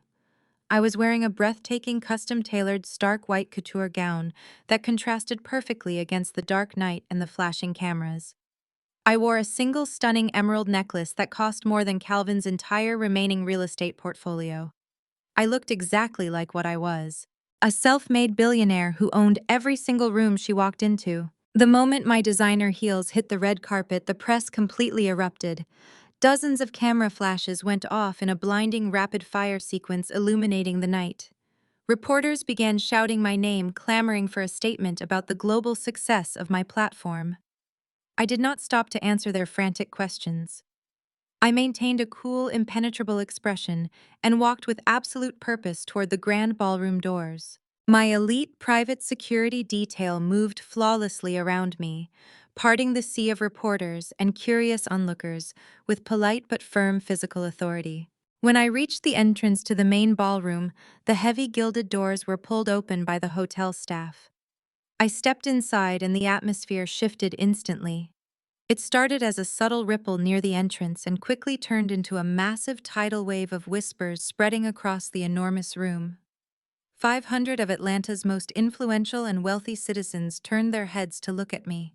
The live string quartet playing in the corner seemed to fade into the background as the collective attention of the entire gala locked onto my presence. I walked slowly down the center aisle of the ballroom, my white gown gliding elegantly over the plush carpet. The wealthy guests automatically stepped back to clear a path for me. I saw the faces of the women my mother had gossiped with. They looked at me with a mixture of profound shock and intense fascination. I was not the broken psychiatric patient Vivian had described to them. I was radiating an aura of total unshakable power. I kept my eyes locked straight ahead, scanning the luxurious room until I found my targets. Jada and Trent were the first family members to spot me. Trent lowered his champagne glass so fast that the golden liquid spilled over the rim onto his expensive tuxedo jacket. His smug, arrogant smile vanished, instantly replaced by a look of sheer, unadulterated panic. Jada froze completely, her eyes widening in absolute horror as she realized I had not stayed in Paris to sign her fraudulent surrender documents. I was here in the flesh and I looked completely terrifying to them. My mother, Vivian, turned around to see what was causing the massive commotion in the crowd. When her eyes finally landed on me, the color completely drained from her carefully contoured face. She took a highly unsteady step backward, bumping into a cocktail table. She looked like she had just seen a ghost returning from the dead to drag her down into the underworld. Her entire false narrative, the beautiful story of our joint family tech venture, was standing right in front of her, threatening to expose her lifelong hypocrisy. But Calvin was a different story entirely. My father was standing directly on the main stage, preparing to give his keynote philanthropic address to the crowded room. He had a microphone in his hand and a massive digital projection screen behind him, displaying the logo of his failing real estate firm. When Calvin looked out over the sea of faces and saw me walking powerfully down the center aisle, his greedy, calculating mind made a massive, catastrophic miscalculation. Calvin did not realize I was there to execute him. Because of his towering narcissism, he honestly believed I had shown up to publicly submit to his authority. He thought my presence at his charity gala was a white flag of surrender. He genuinely assumed I was walking down that aisle to join him on stagehand over the company and play the role of the dutiful, apologetic daughter in front of his wealthy investors. He saw the flashing cameras of the press following me into the room, and his eyes lit up with predatory excitement. Calvin gripped the microphone tightly and smiled a wide, triumphant, entirely fake smile. He looked out at the 500 silent, staring guests and spread his arms wide in a gesture of paternal benevolence. "Ladies and gentlemen," Calvin's deep, booming voice echoed through the massive ballroom speakers, breaking the heavy silence. "Please direct your attention to the center aisle. What an absolutely incredible surprise. My beautiful, brilliant daughter Maya has just arrived from Europe to join us tonight." He stepped forward to the very edge of the stage, looking down at me with an expression of toxic, possessive pride. He held out his hand, gesturing for me to come up the steps and join him under the blinding spotlight. "Come up here, Maya," Calvin commanded, his voice dripping with forced affection and manipulative charm. "Come up to the stage and stand beside me. Let us show everyone what this powerful family has built together. Come share the spotlight with your father and tell all our wonderful guests about the incredible tech venture we launched as a united family." I stopped walking exactly 10 feet away from the edge of the stage. I looked up at the man who had thrown me out into the rain, who had told me I was a parasitic failure, who had tried to steal my life's work to save his own sinking ship. I looked at his outstretched hand, inviting me into his delusion. I took a deep, steady breath, adjusting the cuffs of my pristine white couture jacket. I was not going to share his spotlight. I was going to turn it into a blazing inferno. I did not walk up the side stairs. I walked directly to the center of the stage, taking the front steps with slow, deliberate precision. Calvin reached out his arms, expecting a tearful hug of submission. I sidestepped him completely, leaving him grasping at empty air. I reached out and took the microphone directly from his hand. The heavy metal felt cool and solid against my palm. I turned to face the sea of 500 elite guests. The silence in the grand ballroom was so profound, I could hear the subtle rustle of silk gowns and the clinking of ice in crystal glasses. "Good evening, Atlanta," I said, my voice echoing clearly through the massive sound system. "My father just told you a beautiful story. He told you about a united family, building a global tech monopoly together. He spun a narrative of paternal support and shared legacy. It is a fantastic story. It is also a complete absolute lie." Calvin let out a nervous chuckle, stepping toward me. "Maya, sweetheart, you must be overwhelmed by the crowd. Let us go backstage and get you some water." I ignored him completely, keeping my eyes locked on the audience. "My name is Maya, and I am the sole founder and chief executive officer of Lumiere. I built the artificial intelligence algorithms from scratch in a cramped apartment, while my family repeatedly told me I was a parasitic failure. They did not fund my company. They did not support my vision.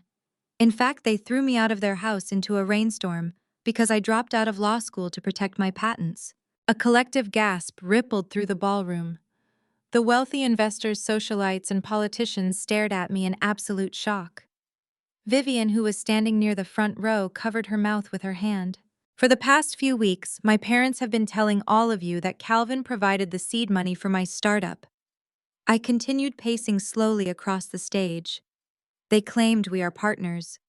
But the truth is, Calvin's real estate empire is completely bankrupt. He has been hiding $50 million in toxic debt from his investors. He tried to sell his failing company to a European tech conglomerate to save his own skin.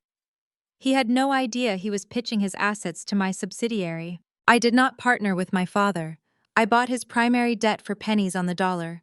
I own his firm entirely." The murmurs in the crowd grew louder. Investors who had just shaken Calvin's hand moments ago now looked at him with pure fury.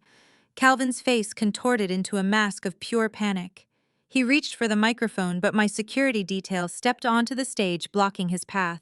"But that is not the worst part," I said, my voice rising above the growing commotion. "When my brother-in-law Trent and my sister Jada realized I held their financial ruin in my hands, they did not accept defeat. They decided to commit a federal crime." I looked over at my chief financial officer Malik, who was standing near the audio-visual control booth. I gave him a sharp nod. Instantly, the massive projection screens behind me went entirely black. The logo for Calvin's real estate firm vanished. In its place, the sleek, dark interface of the Lumiere artificial intelligence platform illuminated the ballroom. "My brother-in-law, Trent, likes to brag about his brilliant investment banking skills," I announced, pointing to the massive screens. "He and Jada decided to forge early incorporation documents to steal 50% of my company. They wanted to prove Calvin funded my platform. They backdated wire transfers and manipulated old financial ledgers. Jada even used her secure law firm servers to validate fake signatures on counterfeit investment agreements." On the screens behind me, massive high-resolution images of the forged documents appeared.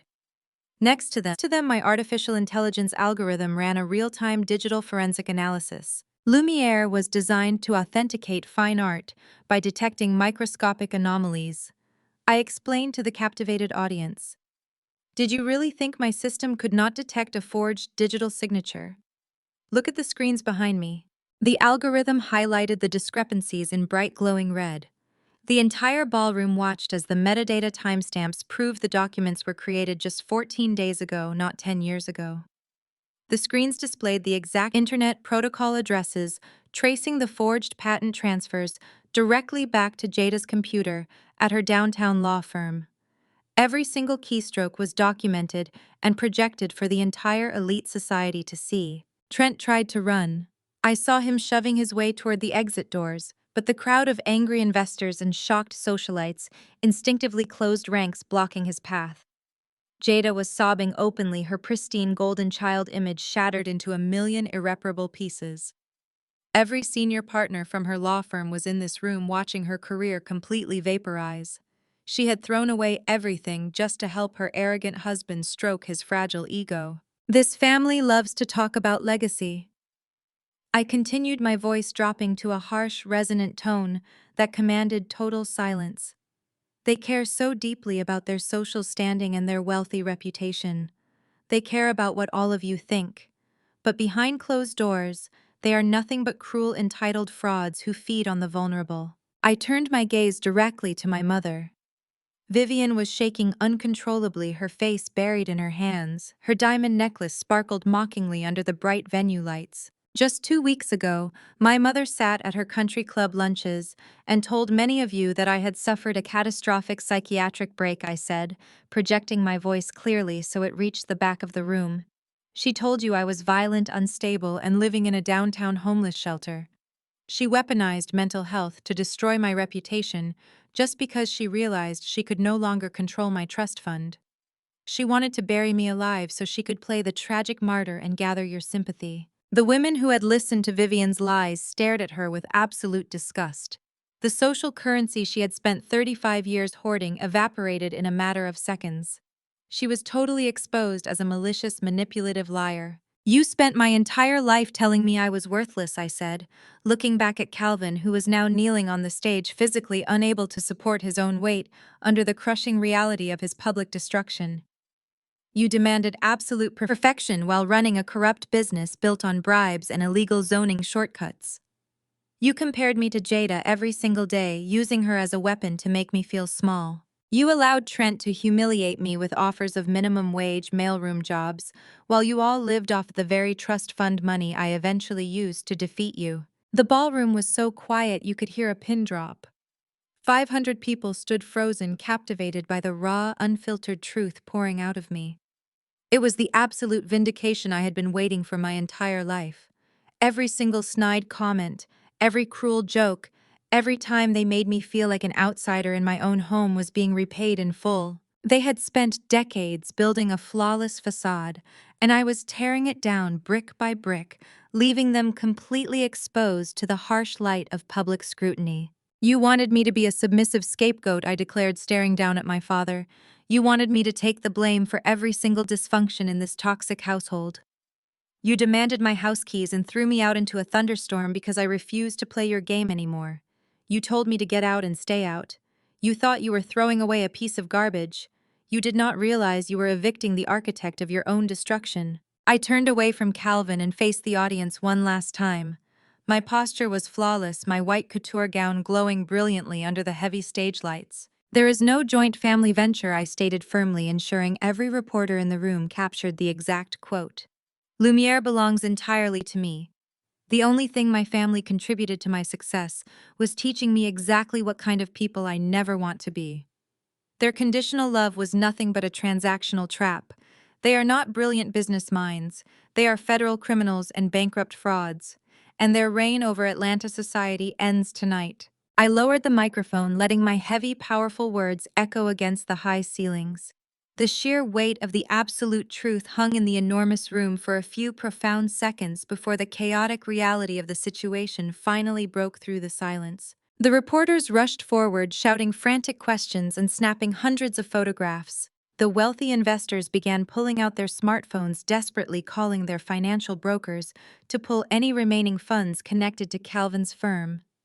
The carefully constructed elite world my parents worshipped was burning to the ground right in front of their eyes, and I was the one holding the match while the crowd watched in stunned, absolute silence. The sheer weight of the absolute truth hung in the enormous room for a few profound seconds before the chaotic reality of the situation finally broke through the silence.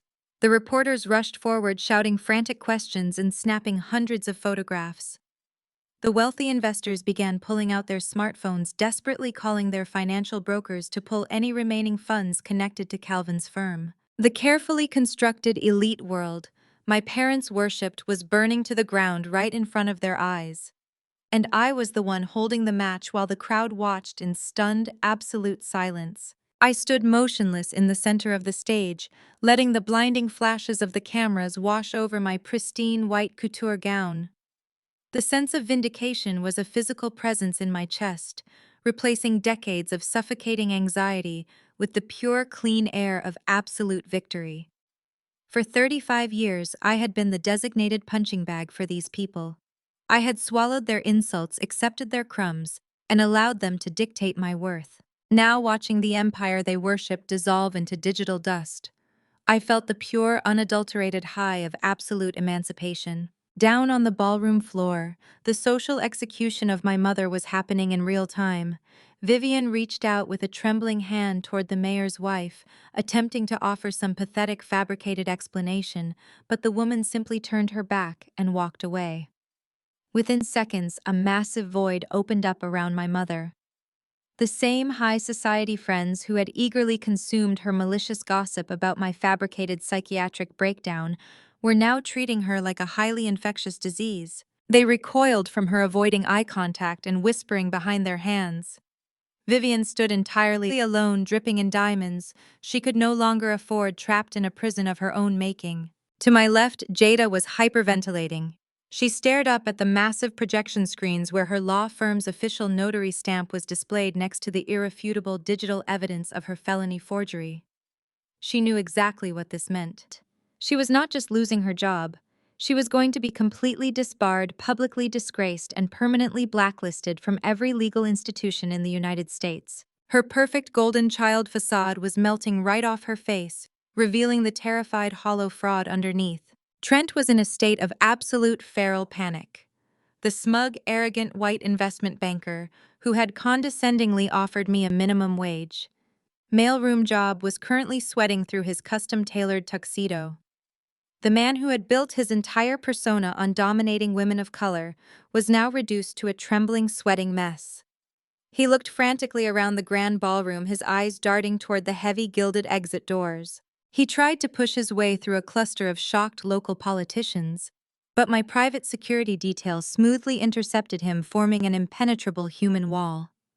Trent bumped hard against the chest of my lead guard and stumbled backward, his expensive champagne glass shattering on the floor. He was completely trapped, surrounded by the very same elite society he had spent his entire life trying to impress. And then the sound began. At first, it was just a faint, high-pitched wail cutting through the heavy rain outside the luxury hotel. But within seconds, the sound multiplied and amplified, echoing fiercely against the downtown Atlanta high-rises. The relentless screaming of multiple approaching sirens pierced straight through the thick floor-to-ceiling windows of the grand ballroom. Red and blue emergency lights began to pulse and flash violently against the sheer white curtains, casting frantic, colorful shadows across the faces of the terrified guests. The entire room went completely silent again. The reporters lowered their cameras. The wealthy investors slowly lowered their phones.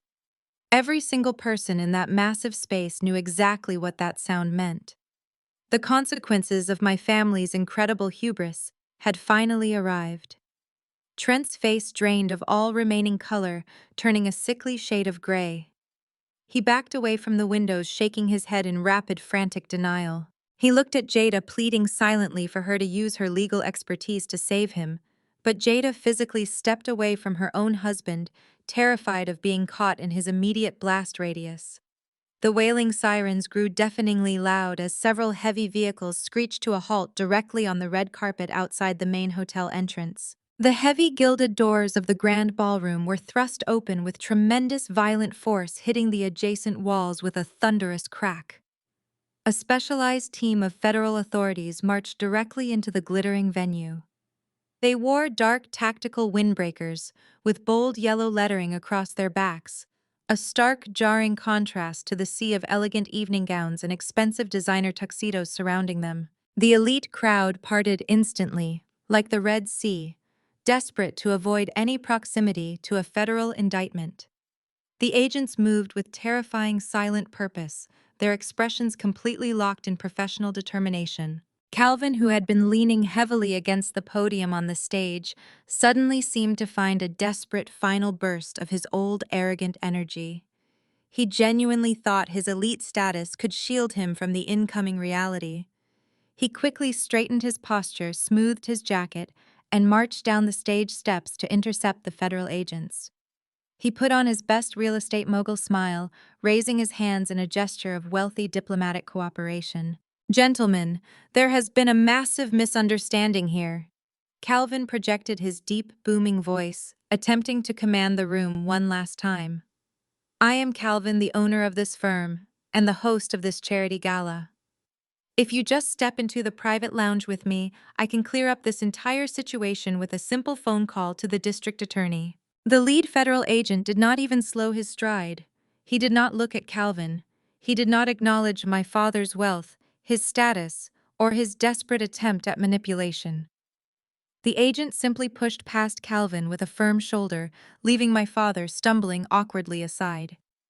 The authorities marched straight past the stage, straight past my mother, and headed directly for the premium open bar, where Trent was cowering behind a cocktail table. Trent backed himself entirely into the corner, his hands raised defensively in the air. The lead agent stepped forward and grabbed Trent roughly by the shoulder, spinning him around and slamming him chest first against the polished mahogany bar. The sound of metal handcuffs clicking sharply into place echoed like a gunshot through the silent, captivated ballroom. "Trent, you are under arrest for federal wire fraud, corporate espionage, and the interstate forgery of financial and intellectual property documents," the agent announced, his voice carrying clearly to every corner of the room. "You have the right to remain silent." Trent completely broke down. He started sobbing loudly, a pathetic, ugly sound that stripped away every last ounce of his unearned superiority. The tears streamed down his flushed, panicked face, ruining his expensive silk tie. He begged the agents to let him go, claiming it was all a massive mistake, claiming he was just following orders from his father-in-law. He completely threw Calvin under the bus, in a desperate, pathetic attempt to save his own skin. The agents ignored his crying entirely, hauling him upright and dragging him forcefully back down the center aisle of the ballroom. The entire elite society of Atlanta watched as the arrogant investment banker was paraded out in handcuffs, thoroughly and permanently humiliated. Up on the stage, the reality of the situation finally shattered the last remaining pillar of Calvin's sanity. He watched his son-in-law get dragged away by federal agents. He looked back up at the massive projection screens, which were still brightly displaying the undeniable proof of his $50 million of toxic debt and his direct involvement in the corporate forgery. He realized with absolute crushing clarity that I truly owned his company. I owned his massive debt. The federal government possessed all the digital evidence they needed to dismantle his entire life. He was going to lose his sprawling mansion, his country club membership, his prestigious reputation, and most likely his freedom. The physical and psychological toll of his total defeat hit Calvin all at once. The man who had stood so tall and commanded me to leave his house just weeks ago suddenly lost all the strength in his legs. Calvin collapsed, falling hard to his knees right there on the front edge of the stage in full view of the flashing cameras and the 500 staring guests. He looked up at me, his eyes red and filled with genuine, desperate tears. He reached out with trembling hands, grabbing the hem of my white couture gown. "Maya, please," Calvin begged, his voice cracking into a pathetic whimper. "Please, you have to stop this. You have to call off your lawyers. You cannot do this to your own family. I will lose everything. The banks will take the estate. I will be ruined. I am your father. We are flesh and blood.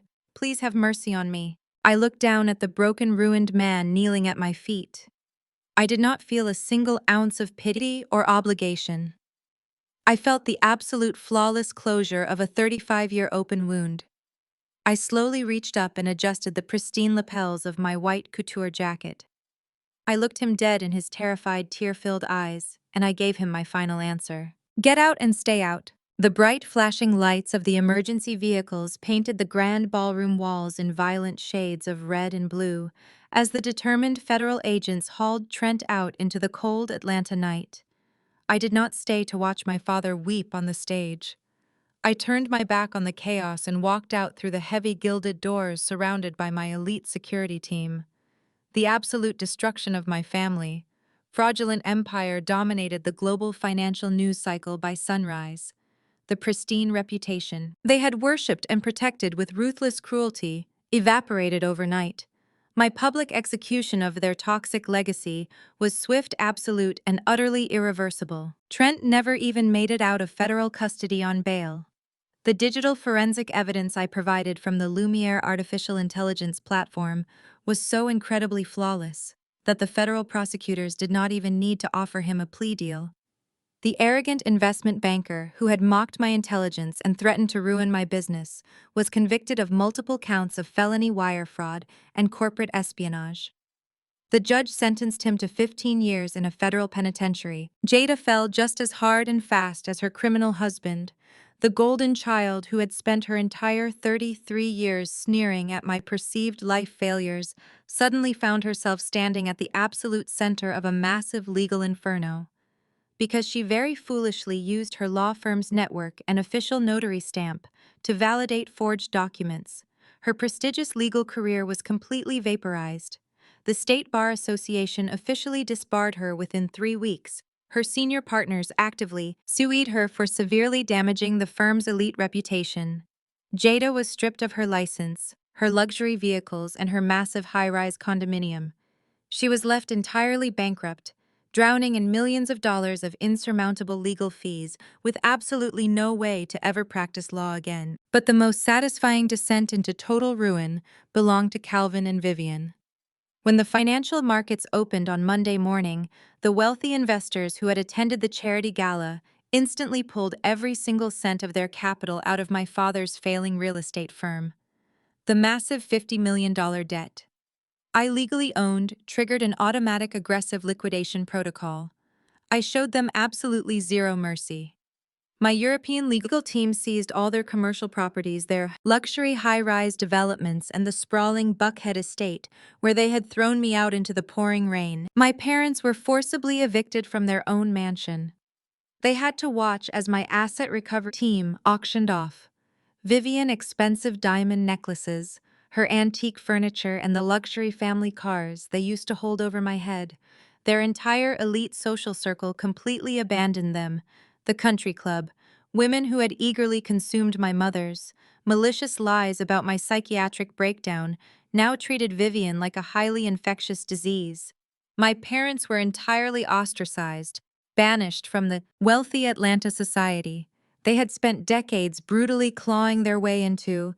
They were forced to move into a modest 2-bedroom apartment on the outskirts of the city, a place Calvin would have refused to even drive past. 6 months after the charity gala, I flew back to Atlanta for one final piece of absolute closure. I did not meet my parents in a warm, comfortable setting. I required them to meet me in the cold, sterile, incredibly imposing conference room of my primary corporate legal office downtown. I sat at the head of the polished glass table, waiting in total silence. Malik stood behind my right shoulder, holding a single thin leather folder. When the heavy doors opened, Calvin and Vivian walked in looking like hollowed-out ghosts of the powerful people they used to be. My father looked 10 years older. His shoulders slumped and his face lined with deep exhaustion. He wore a very cheap suit that hung loosely on his shrinking frame. My mother walked in with her head down, refusing to make direct eye contact. Her hair was unstyled, and she wore a very plain gray sweater that silently and clearly broadcasted her complete and total defeat. They sat down across from me, moving slowly and carefully, as if they were terrified of breaking some unspoken rule. The heavy, suffocating silence stretched on for several agonizing minutes. I really wanted them to feel the absolute crushing weight of the power dynamic shifting permanently in my favor. "You asked to see us." Maya Calvin finally said, his voice a broken, pathetic whisper, devoid of its former booming arrogance. I did not respond to his greeting. I gave Malik a slight nod. Malik stepped forward and placed the thin leather folder directly in the center of the glass table between my parents. He opened it to reveal a short, legally binding severance contract. I took a deep breath. "I have decided to offer you a financial lifeline. I said, my voice smooth, cold, and purely transactional. Inside that folder is a corporate severance contract. If you sign it, my wealth management firm will authorize a meager monthly stipend. It will be exactly enough money to cover the rent for your modest apartment, basic groceries, and standard utilities. You will not starve, but you will never live in luxury again. Vivian stared at the document, her hands trembling slightly where they rested on her lap. You are offering to support us? She asked, her voice cracking with a mixture of desperate hope and profound confusion. After everything that happened, you are giving us money. Do not mistake this for affection, Mother. I corrected her instantly, cutting off any false hope she might harbor about a family reconciliation. This is not a gesture of love. This is a strict transactional purchase of my permanent peace. I leaned forward, resting my arms on the glass table, and locked eyes with Calvin. I am buying your absolute total absence from my life. The monthly stipend comes with very specific non-negotiable conditions. If you sign this contract, you agree to never contact me again. You will never call my phone. You will never send me a letter. You will never approach my private security detail. Furthermore, you are legally barred from ever speaking my name in public or attempting to claim any credit whatsoever for my global success. You will never again tell another human being that you raised a billionaire. Calvin stared down at the contract, his eyes filling with bitter, defeated tears. The man who had demanded my house keys and kicked me out to teach me a harsh lesson about survival was now staring at a piece of paper that officially erased his existence from my reality. He picked up the expensive fountain pen Malik had placed on the table. His hands were shaking so violently, he could barely manage to grip the heavy metal barrel. Maya, please, Calvin begged, his voice choking on a heavy sob. We are still your family. We made terrible, unforgivable mistakes, but we are still your parents. You cannot simply erase us like a bad corporate investment. I already have, I said, staring back at him with absolute zero emotion. You erased yourselves the night you decided my worth was strictly tied to my obedience. You showed me exactly who you were and I believed you. Now you have a very simple choice. Sign the document and accept the monthly allowance, or walk out of this office and figure out how to survive on your own. Vivian reached out and placed her trembling hand over Calvin's shaking fingers. She looked at her husband with an expression of total broken resignation. She knew they had absolutely no other options. She guided his hand toward the signature line at the bottom of the page. Calvin signed his name in a messy, jagged scrawl that barely resembled his former powerful signature. Vivian took the pen and signed her name right beneath his. They were utterly defeated, completely stripped of their power, their wealth, and their toxic illusions. They traded the last remaining shred of their parental dignity for basic survival. Malik stepped forward and swiftly collected the signed contract, snapping the leather folder shut. The sharp sound echoed loudly in the sterile room, finalizing the absolute death of our toxic lineage. The transaction is complete, I said, standing up from the table and smoothing my custom-tailored blazer. The first deposit will hit your account by tomorrow morning. Do not ever attempt to contact me again. I turned my back on them and walked out of the conference room without waiting for a response. I walked through the sleek double doors of the corporate lobby and stepped out into the bright, warm Atlanta sunshine. Take me to the airfield, I told my lead security guard. It is time to go back to Paris. I stepped out of the sterile corporate legal office and walked directly into the bright, warm Atlanta sunshine. The heavy glass doors closed behind me, sealing my toxic family history away forever. I did not look back at the towering high-rise building. I did not spare a single thought for my mother crying in the conference room or my father staring blankly at the severance contract he had just signed. My elite security detail escorted me to the waiting luxury vehicle, and I slid into the quiet, cool interior of the car. As we drove smoothly toward the private aviation terminal, I watched the familiar streets of my childhood glide past the tinted windows. Every corner of this city used to hold a memory of my inadequacy. I used to drive down these very same roads feeling the crushing weight of my parents' expectations pressing down on my chest like a physical burden. But today, the city of Atlanta felt entirely different. It felt like a closed book. The oppressive southern humidity could no longer reach me, and the sharp, stinging insults of my past were permanently silenced. When I arrived at this private airfield, my flight crew was already waiting to welcome me back. I walked up the steps of the Gulfstream jet, leaving the American soil behind, with a deep cleansing exhale. I took my seat in the spacious main cabin and accepted a glass of chilled sparkling water from the flight attendant. Malik sat across from me, opening his encrypted laptop to finalize the massive asset transfers. We spent the first 3 hours of the flight systematically dismantling my father's former real estate empire. We authorized the complete liquidation of his commercial properties and legally transferred the massive Buckhead estate into the Lumiere corporate holding portfolio. We officially drafted the paperwork to transform Calvin's primary high-rise development into a fully funded charitable foundation. The new foundation would provide unrestricted capital and technological resources to young, brilliant Black women who wanted to build their own software companies. The poetic justice of the situation filled me with a profound, quiet satisfaction. The exact same wealth my family had used to mock and control me was now going to fund the extraordinary dreams of thousands of women who looked exactly like me. As the jet soared high above the dark, vast expanse of the Atlantic Ocean, I leaned my head back against the soft leather seat and closed my eyes. For the first time in my 35 years of life, my mind was completely clear of defensive strategies and survival tactics. I did not have to brace myself for the next cruel comment. I did not have to hide my brilliant intellect behind a mask of careful submission. The constant, exhausting hum of my family's relentless drama was completely gone, replaced by the steady, powerful roar of the aircraft engines carrying me toward my true sanctuary. The legal and emotional ties to my toxic lineage were officially severed. I was a completely sovereign entity, unbound by blood or obligation. The private jet touched down smoothly at Le Bourget Airport, just as the early evening sun began to cast a warm, golden hue over the French countryside.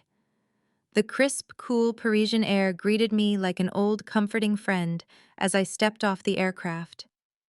My personal driver navigated the sleek black vehicle through the vibrant, historic streets of Paris.